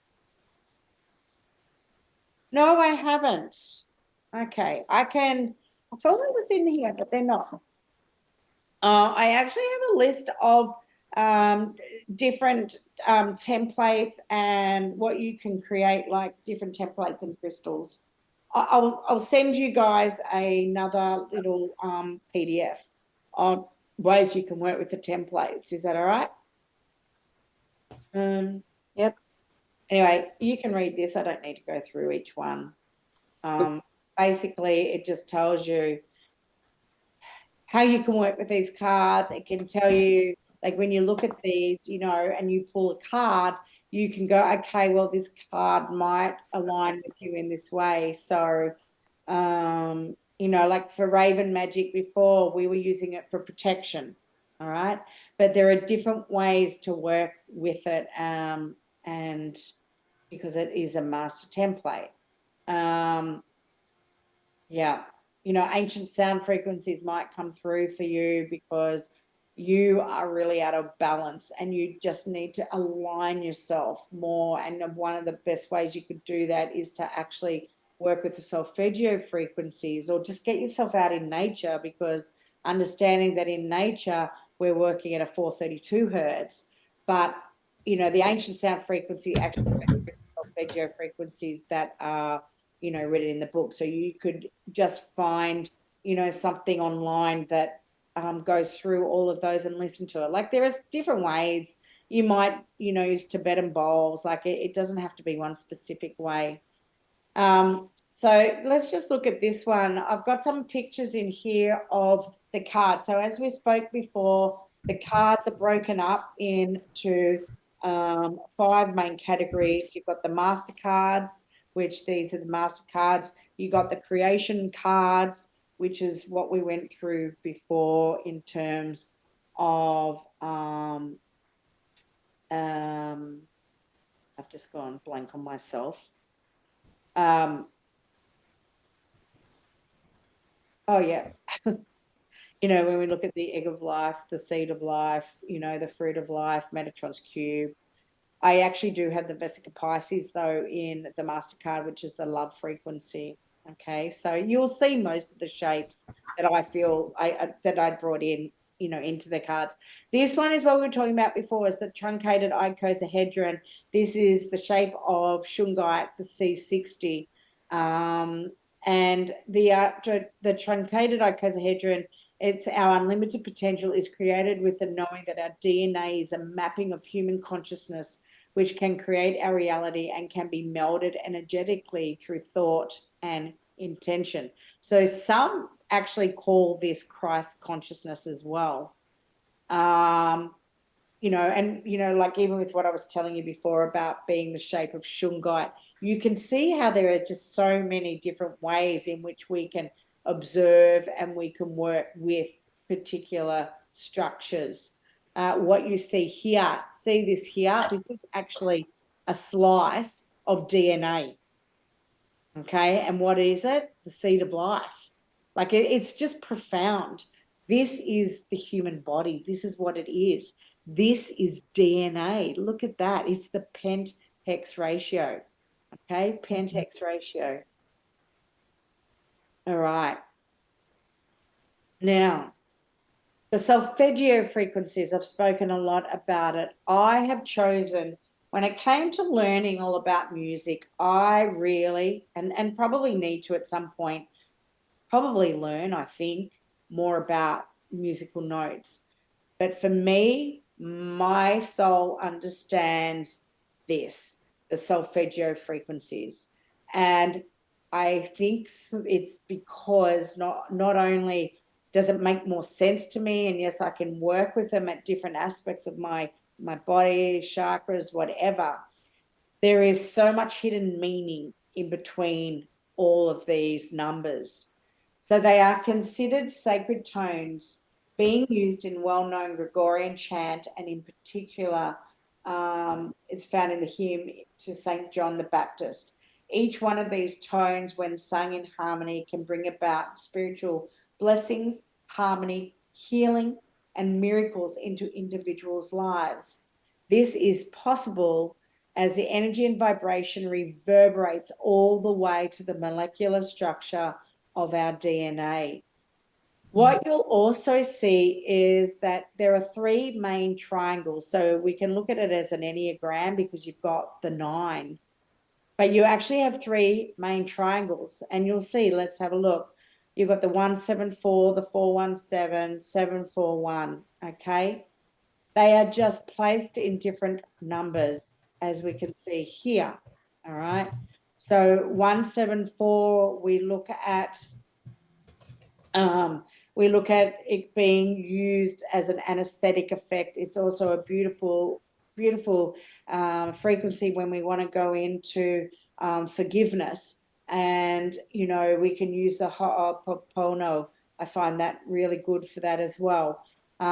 We then go to the 417, which is releasing trauma, the 741, which is all about releasing 741 is all about I'm now losing my words. What's the word I want? 741 is releasing the solvents which are, you know, like toxic to our body. So whether it be words, whether it be people in our lives, whether it's cigarette smoking or drugs or alcohol or food, our thought processes, it can be everything. But, you know, it really is very individuated. And what we start seeing is that each triangle is a 3, a 6, or a 9. So what we see is this first triangle where it starts with the 174 is all the 3s. So they're the 3 same numbers in each one, but they're just changed. So the 174 is 8, 9, 10, 11, 12, which 1 plus 2 is a 3. And you'll find that the same. So this triangle is the 3. We then go up to the next number. So we look at the 285. From 285, we've got 528, 852. So you see it creates a triangle. The 285 is about, you know, our body is our temple. It's about the healing of our body if it's been from wounding or whatever it may be. The 528 is the miracle frequency. The 852 is our connection to source and really getting into the intuition. If we look at this, it all equals a 6 when we start adding it up. 8 plus 2 is 10, 10 plus 2 is 15, 10 plus 5, I don't think I said that, it's 15, 1 plus 5 is a 6. Okay, so we're looking at the 3, so we've seen the 3, the 6, then we get into the 9, the 396, 639, 963. Okay, and these numbers equal a 9. All right, so this is about releasing guilt and fear. The 639 is all about the relationships to self and others, and this 963 is your I am frequency. Now, when we start looking at each of these numbers, you will start seeing that each one goes up by 111. So adding the numbers of each frequency using the digital root system, we always tend to see the 369. And then when we start seeing adding it up, we're doing the 111. Now, the 111 is a really beautiful healing frequency. It is the frequency also that we see in Malta at the Hypogeum, which is an underground temple. And I'm yet to go to Malta. It's definitely on my list. But it's a frequency that we see. It's a beautiful sound healing. I like to listen. There's a 111 frequency that music that I listen to on YouTube often, and I just love it when I'm actually doing my work as well, because it just really puts me into a beautiful rhythm with that as well. So we've already said all this. Stop me anytime. Like, is any questions at all? No? You're cool? Okay. And the thing is, the more you work with it, the more you understand it.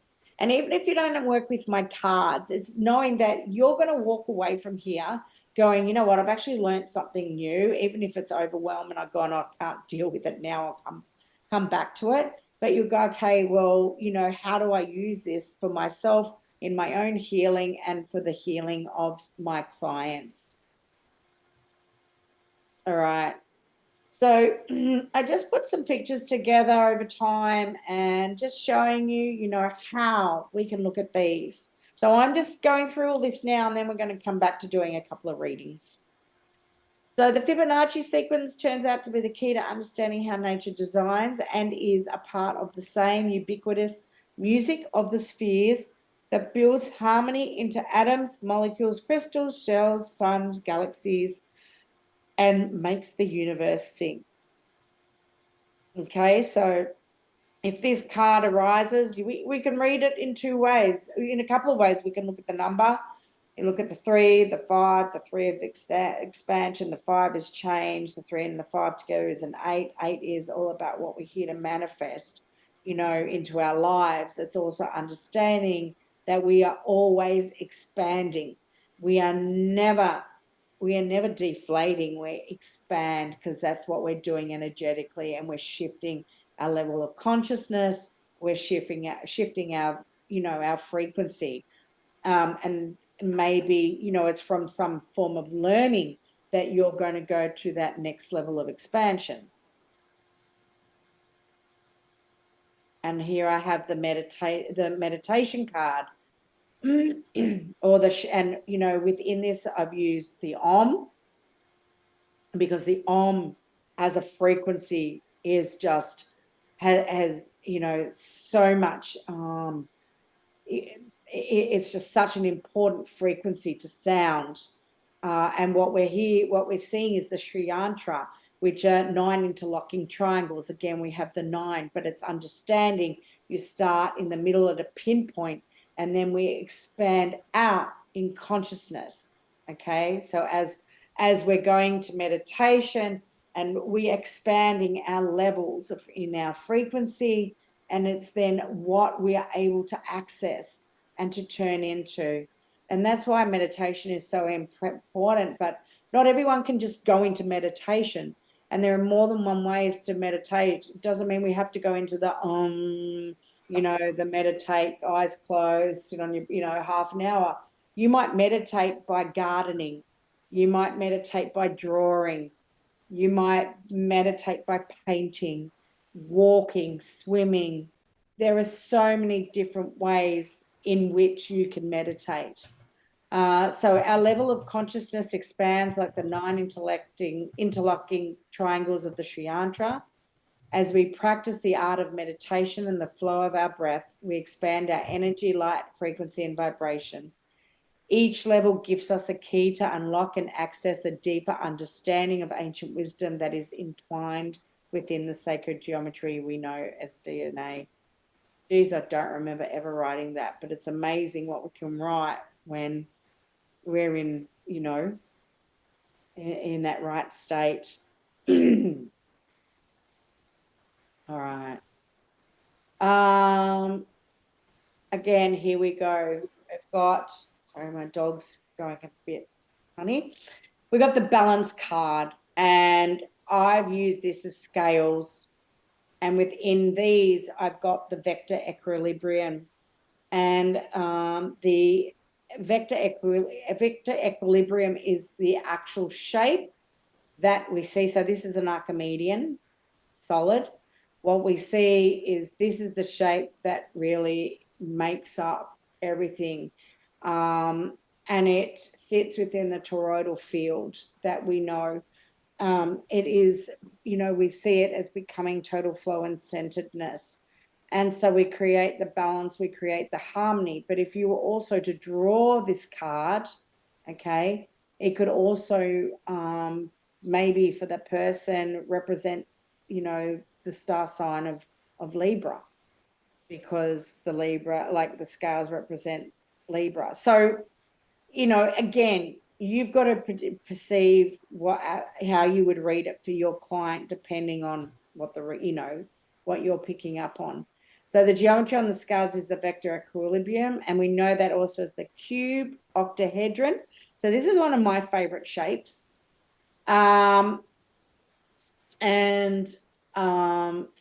This one I also call the cube octahedron is the earth heart when we look at this, because the cube pertains to the earth and the octahedron is the heart. So it's like that earth heart. It is known as a jitterbug. This means that depending on how you compress the shape, you will make all 5 platonic solids. And it is considered the most perfectly balanced geometry and also a perfectly balanced system, because the inside is the same as the outside. No other geometry is like this. It is the underlying geometry of the torus seen in the harmony card. And, you know, I guess it's like when we talk about, I just feel like saying it, you know, we talk about God. We are God. What is on the outer is also what in the inner. You know, we talk about the God within and the God on the out. The inner child, here's another example. So when we look at the inner child, we're looking at the egg. You know, we know that from birth comes from the egg and new life. The cube is all about the earth. It's the foundations of who we are. And the octahedron pertains to the heart. And, you know, when we know what we know about our inner child is the first 7 years are just so pertinent to who we are. And it's what makes us who we are today. And a lot of it is to do with our upbringing. So this was very cute, this one, but it was like, I'd like you to get in touch with your inner child's inner child's inner child, because, you know, when you look at the babushka doll is a perfect example of self-similar or fractal, because you get bigger, smaller, smaller, smaller, smaller, smaller. Anyway, it was very cute. I need to drop off at 1:45, so just giving you a heads up. Oh, okay, not a problem. All right, I'm not going to get into this stuff. So are you able, do you have time to do can you do 10 minutes even of a meditation or not? Are you going to do that now? Yeah, if I do it now? Yeah, look, yeah, I should be okay. You sure? Yeah. Okay. All right. I think we'll just do it without music. I'll just get straight into it. Are we okay with that? Alexis, are you still with us? Yep. All right. Are there any questions before I get into it? Like, do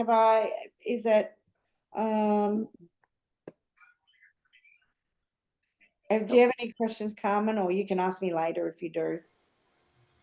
Not at the moment, no. Okay. All right.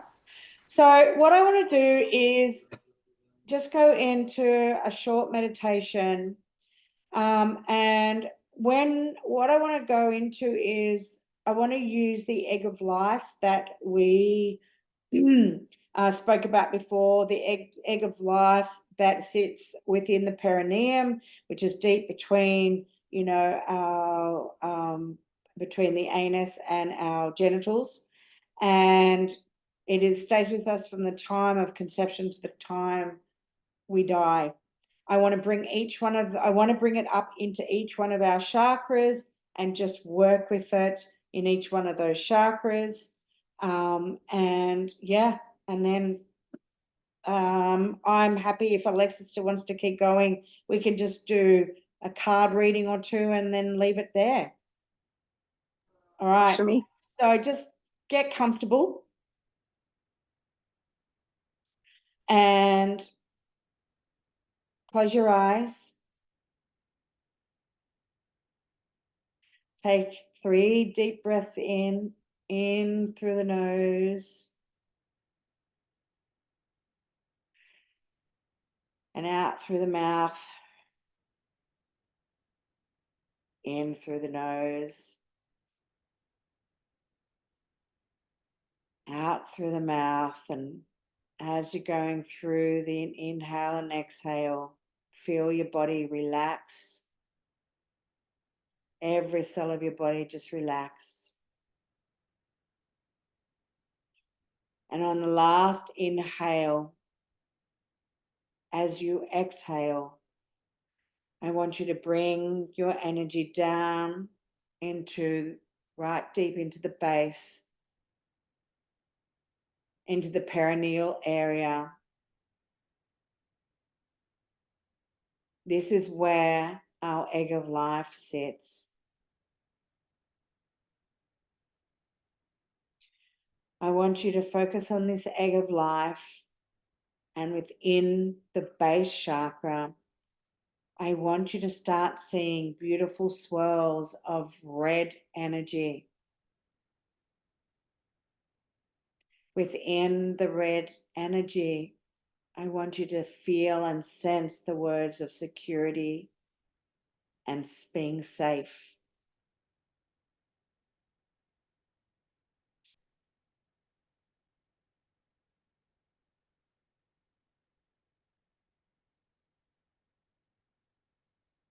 I now want you to also bring in the words, I belong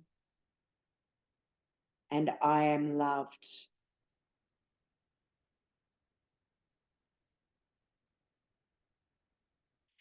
Taking a big deep breath in, I want you to take that egg of life and I want you to bring it up from the base into your sacral center. Sensing divine orange light swirling all through your sacral center. Sensing divine love and acceptance.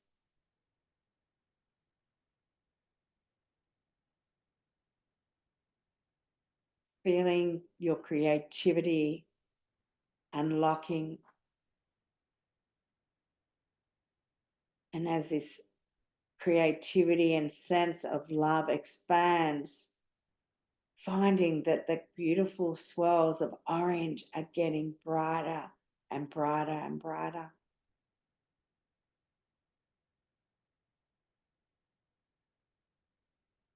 Taking a big deep breath in, I want you to now take the egg of life, pulling it up into your solar center, the solar plexus. Here you have divine swirls of yellow liquid light. Our solar plexus is our place where we understand our limits, but we also know our talents. Unlocking each of these talents as we are in this beautiful area.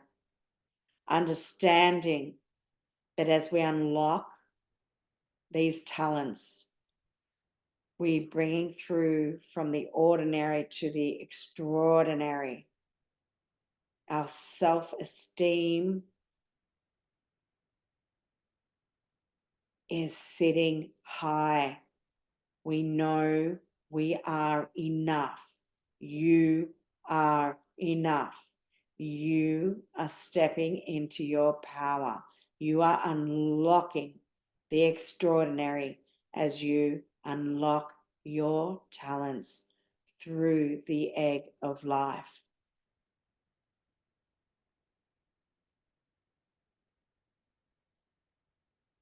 You are enough.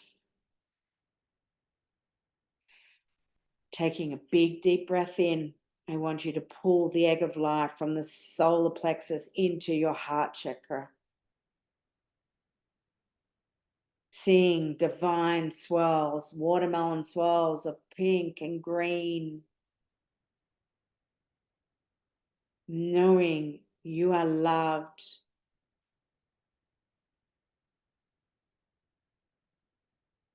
I am loved. I have unconditional love for self.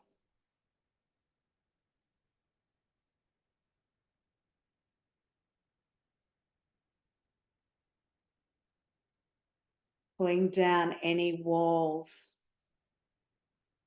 that you have built. Now is the time to unlock your ability to love unconditionally with all your heart.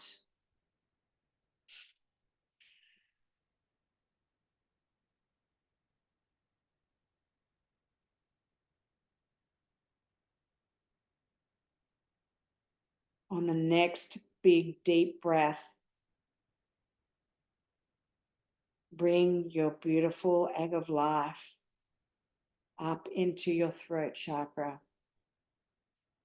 Divine swirls of blue, emotions balanced,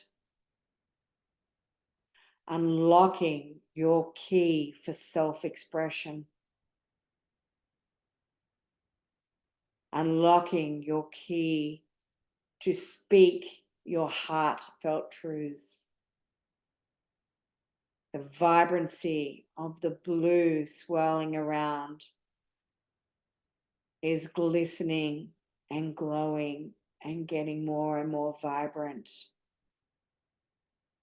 I speak my heartfelt truths. I am enough. I am loved. I am powerful.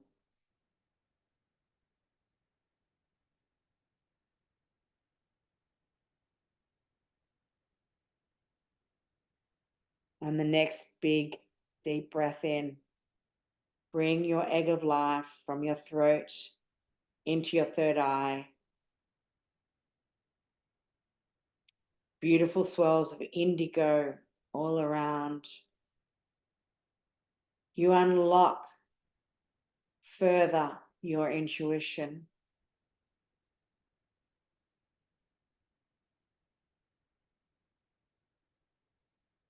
You unlock an expansive awareness to the all.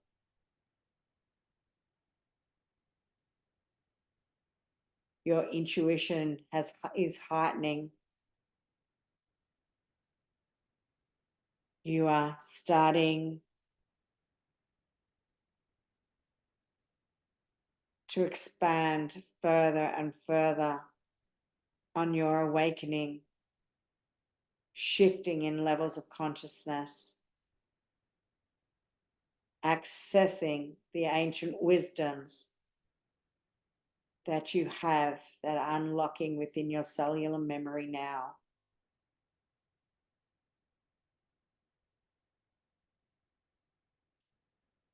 On your next big deep breath in, pull the egg of life up into your crown chakra. Divine swirls of white and gold glistening like the sun.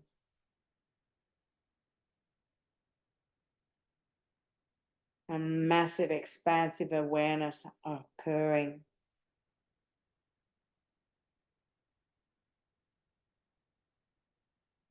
Knowing your higher purpose.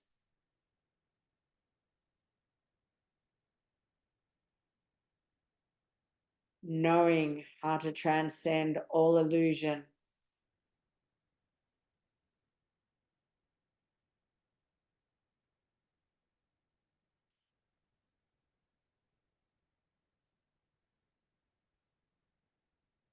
Expanding your greater awareness, your acceptance.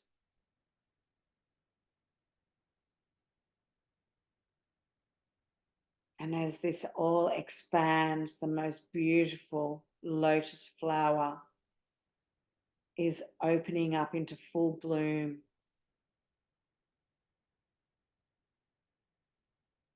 Divine purity.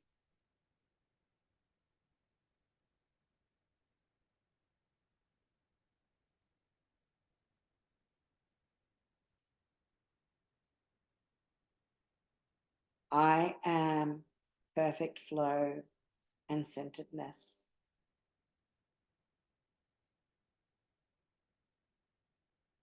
I am the creator of my life.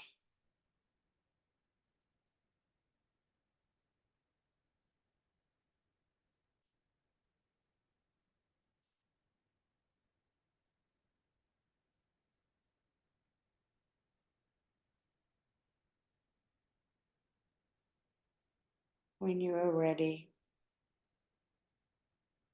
become aware of your breath. Become aware of the surroundings you are in. Coming back into yourself, into your body.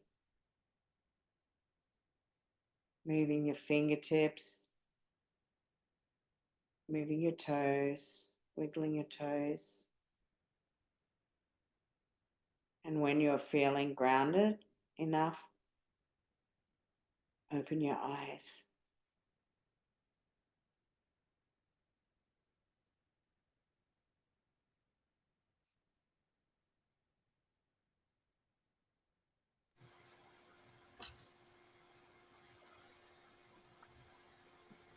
Thank you. How did you find that? It was intense. Yeah. Yeah, it was beautiful. I was actually using your egg. Oh, I don't know if you can see that, the Egg of Life card over the different points. Beautiful. So it's like, oh, really nice. How do I turn this off? Can anyone else see it? It's actually, well, does anyone know how to do that? I don't. I don't know how to turn off the, it's showing all of our wording. Oh my God, I can do this. Oh, the chat. Yep. How do I turn that off? Just Chat. click on show chat previews. If you click on the arrow up Yeah. and click on the tick, it'll take it off.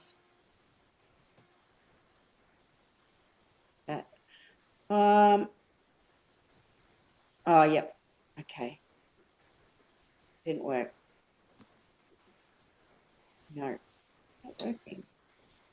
No. I don't know how to do it. Oh well. Okay. I know you have to go, Carmen. Yeah, I'm going to scoot. So I appreciate everything and yeah, enjoy your readings. It was beautiful. Thank you. Yeah. And I'll talk to you later, Emily. Okay. Enjoy the rest of your day. Love you. Bye. Thank you. Bye. Bye. All right. So this is still showing, and I don't know how I stop it. I've never had that before. And I'm in the chat. Who can see your messages? No. No. No, that's not working. Okay, so we're pretty much, well, we're nearly done. So Alexis, what is there any questions you would like to ask I pretty much followed along the whole thing. So yeah, I got what you were talking about. It all made Yeah, sense to it's me. been okay. Yep. Okay. I can't turn off this chat. Doesn't turn off. Meeting group. No. What is the chat in the screen? Yeah, can you see it? No, I can't see it. Oh, only I can see it, is it? I guess so. Crazy. All right. So I thought, okay, well, it's just you and I now. So Mhm. I was going to go through, there was a little bit on creating grids and elixirs. You know what? Because there's still half an hour and I'm going to be sending this off to people anyway. So Okay. let's just go back. Or did you want to go get a drink or anything? Do you need to go to I'm the good. toilet? Nothing? All right. Yeah, I'm good.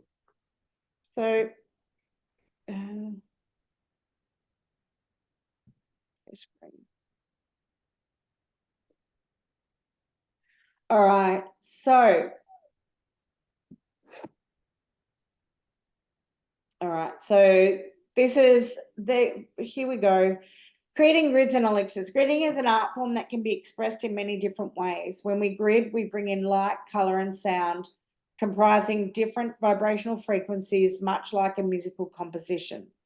So placed together with such things as crystals, herbs, feathers, or fruit, we can create a specific musical harmonic, giving the most amazing vibrational frequency, which can be felt within us and may even be heard by some.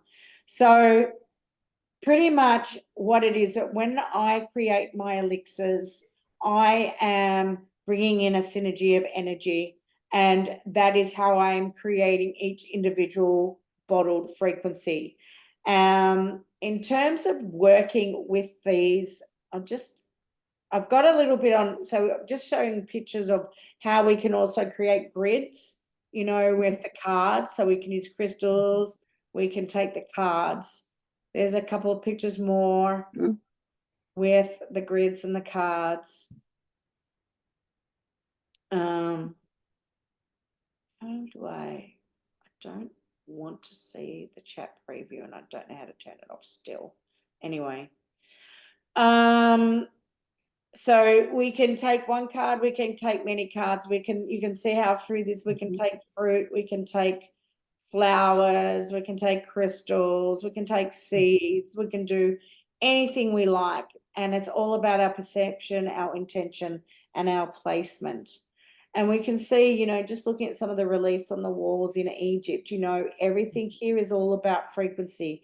They already knew how to harness frequency, and work with it for in their everyday lives and in working with with consciousness. And this is just showing a couple of examples of here seeing the different frequencies that are being worked with.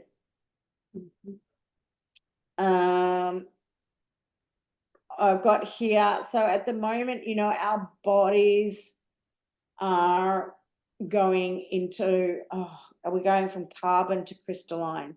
So we're going from a carbon state to a crystalline state.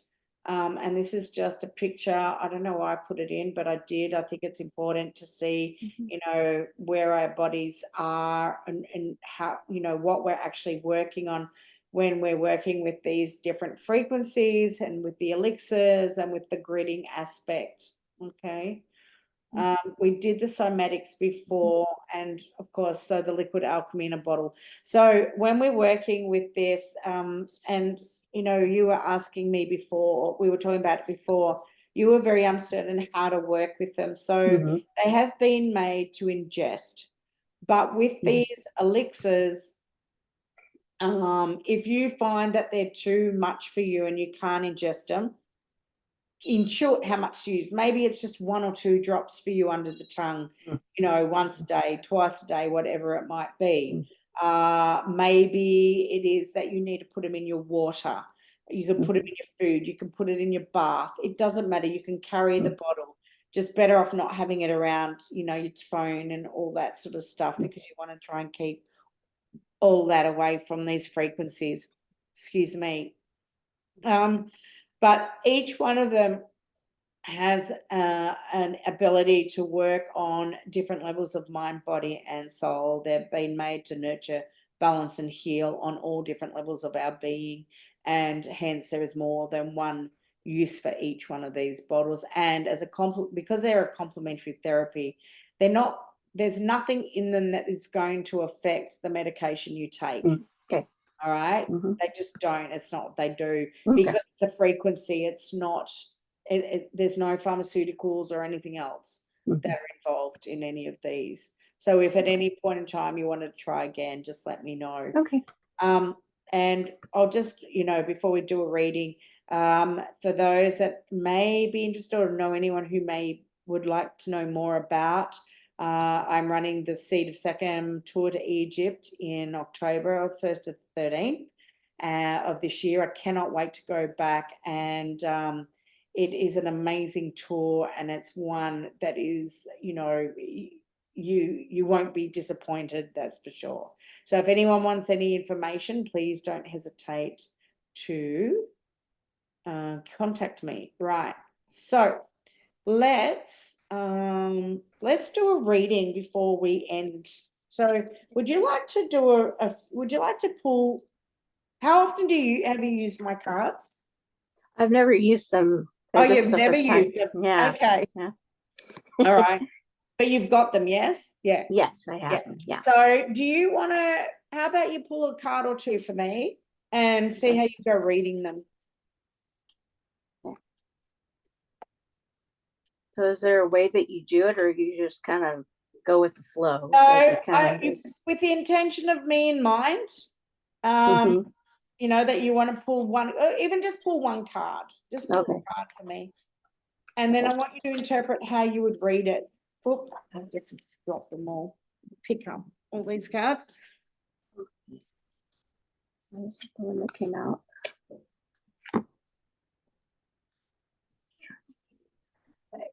Sorry, just had to pick up many cards. I got the Metatron's. I'm at a cute. Okay. Yes.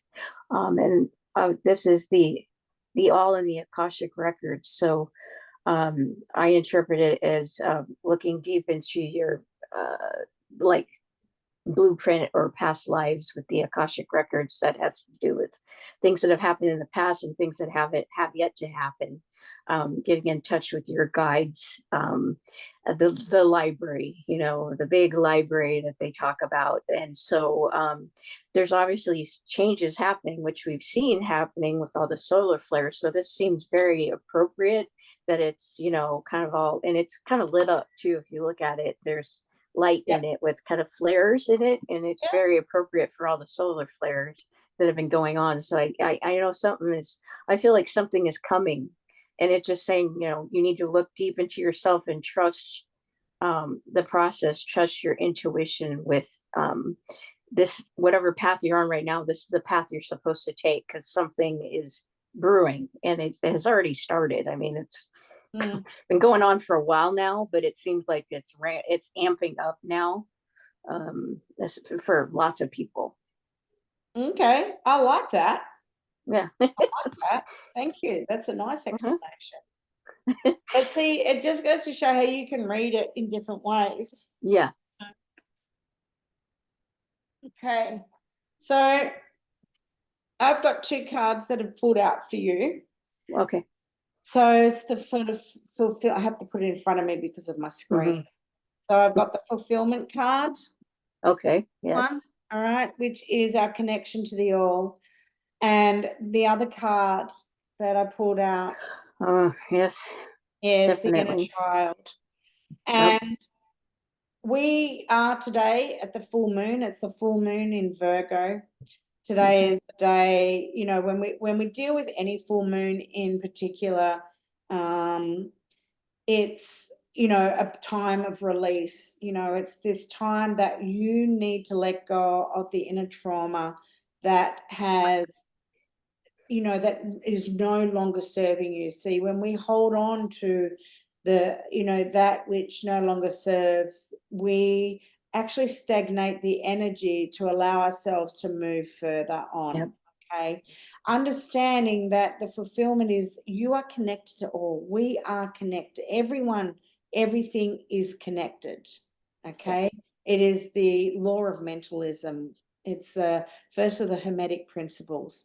And when you tap in, what I feel it's saying is that you really need to tap in more. Like, I mean, you're very intuitive. That's, you know, a given. But I think you yourself really need to work on that aspect of yourself and tap into that energy that powers us all, but putting in the love, you know, coming from that place of love. Yep. And let no fear, you know, adding to the what's the word I want? Oh, I can see it in my head and I can't say the word. Mm-hmm. You know, your it's I don't know why I'm going down this track, but it's like, let's just look at it as a pot of soup. And it's probably not the best analogy, but I can't think of the words I want. But it's all about you putting that, you know, that the aspect of self into that pot, but you know, lighting the way, like you with what you were saying with Metatron's cube before. Take it as a mirror for yourself, right? Because I feel what you need to do, that your light has felt very dim. And I feel what you need to do is it's time for you to be a part of that. But you are an individual. You're the individual, but you are part of an all. But it's time for you to shine your light. It's time for you to turn that light back on within yourself. See yourself, you know, maybe work with a Herkimer diamond. Get Herkimer, but you could take a quartz crystal and, you know, envisage yourself as that quartz crystal and, you know, lighting up like, you know, the street light, you know, allowing yourself to be seen and allowing yourself to shine, you know, and you will do more of that. And it's a 3 and a 7, okay? So you're looking at the 1 as in a new beginning, you know, for yourself. And, you know, the inner child is all about change because it's a 4 and a 1 is a 5. The 4 being your foundations. The 1, again, is all about coming into that leadership, that new beginning. But it's about the leadership for yourself. It's not about leading others. It's about you, because you're doing the work. You're, you know, you've got, and then, oh my God, you'll laugh. All right. Look at the bottom of the deck.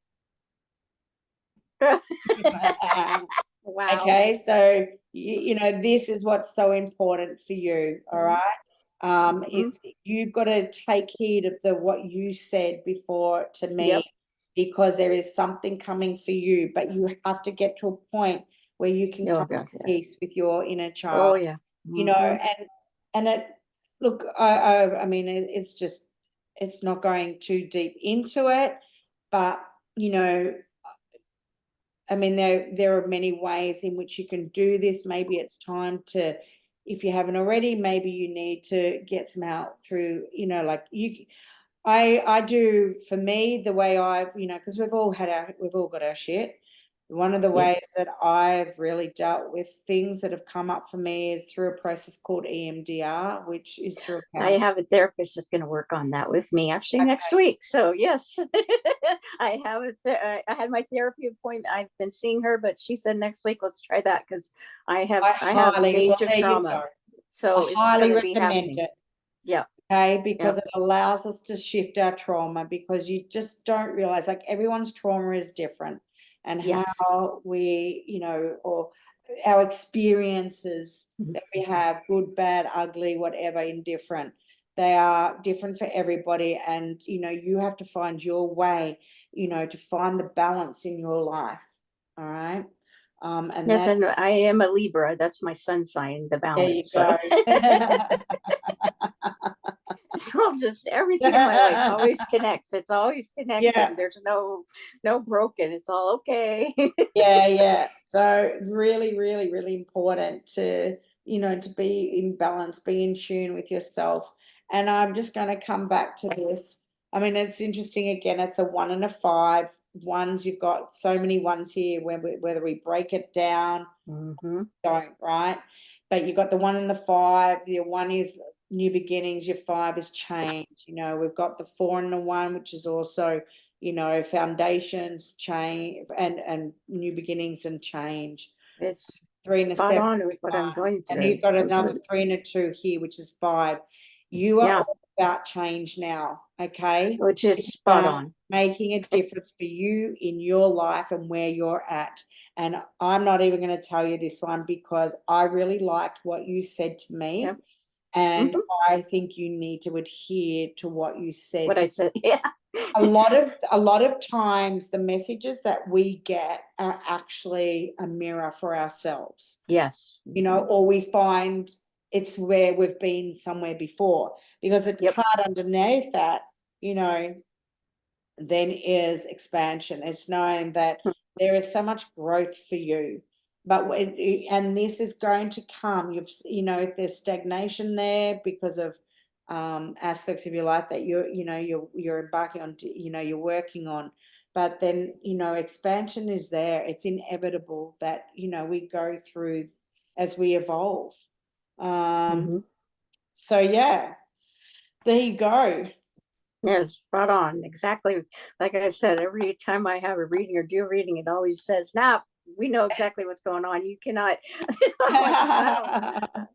Yeah, you can't hide, even when I read for other people, they're like, "Oh my God, that's like, whoa, like spot on." I'm just telling them what maybe that's what you need to do. they're into. What makes your heart sing, and that's what you've Yes. got to look at. That's what Bast actually told me many years ago. Someone did a reading with a bunch of like amulets and different crystals, and she said, just pick something that you're drawn to. So of course I picked the cat because I like the cats, and I recognized it was the Egyptian cat and Bast. And then she said, yes, Bast wants you to do what makes your heart sing. And I just, at the time, it was like, whoa, and she's always said that, but I need to heal, like you said, the temple, that whole thing. That is where I am right now, because all the trauma I went through was physical, but a lot of it is mental. So that's where I'm getting the PTSD help through the therapy, because and I'm going through a major change, like a butterfly change. Like I felt like I was in a medical cocoon last year, and now I'm slowly coming out. Well, just give me a minute. I just want to say this has been one of the smallest group I've ever worked with. I have to say I've absolutely loved it because it's just flowed beautifully. Yes. And I'm just going to turn the recording off in 1 second, Alexa, so I'm not hanging up on you. But I just want to say, sorry that not all of you could join me today. This is the recording you will be sent. I didn't know if I'm going to redo this particular workshop, but I've enjoyed it so much, to be honest, that I reckon I would probably run it again. I need to decide, but I really would like to come back to some of my older work where I had already started creating workshops on gridding and running on gridding and the elixirs, because the elixirs are really coming into their own, and people really need to understand how to work with them as well.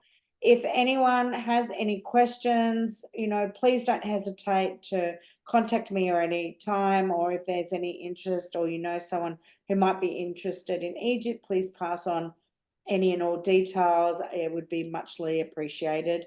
So thank you again, and I'm going to stop with recording and I'll send it out by next week.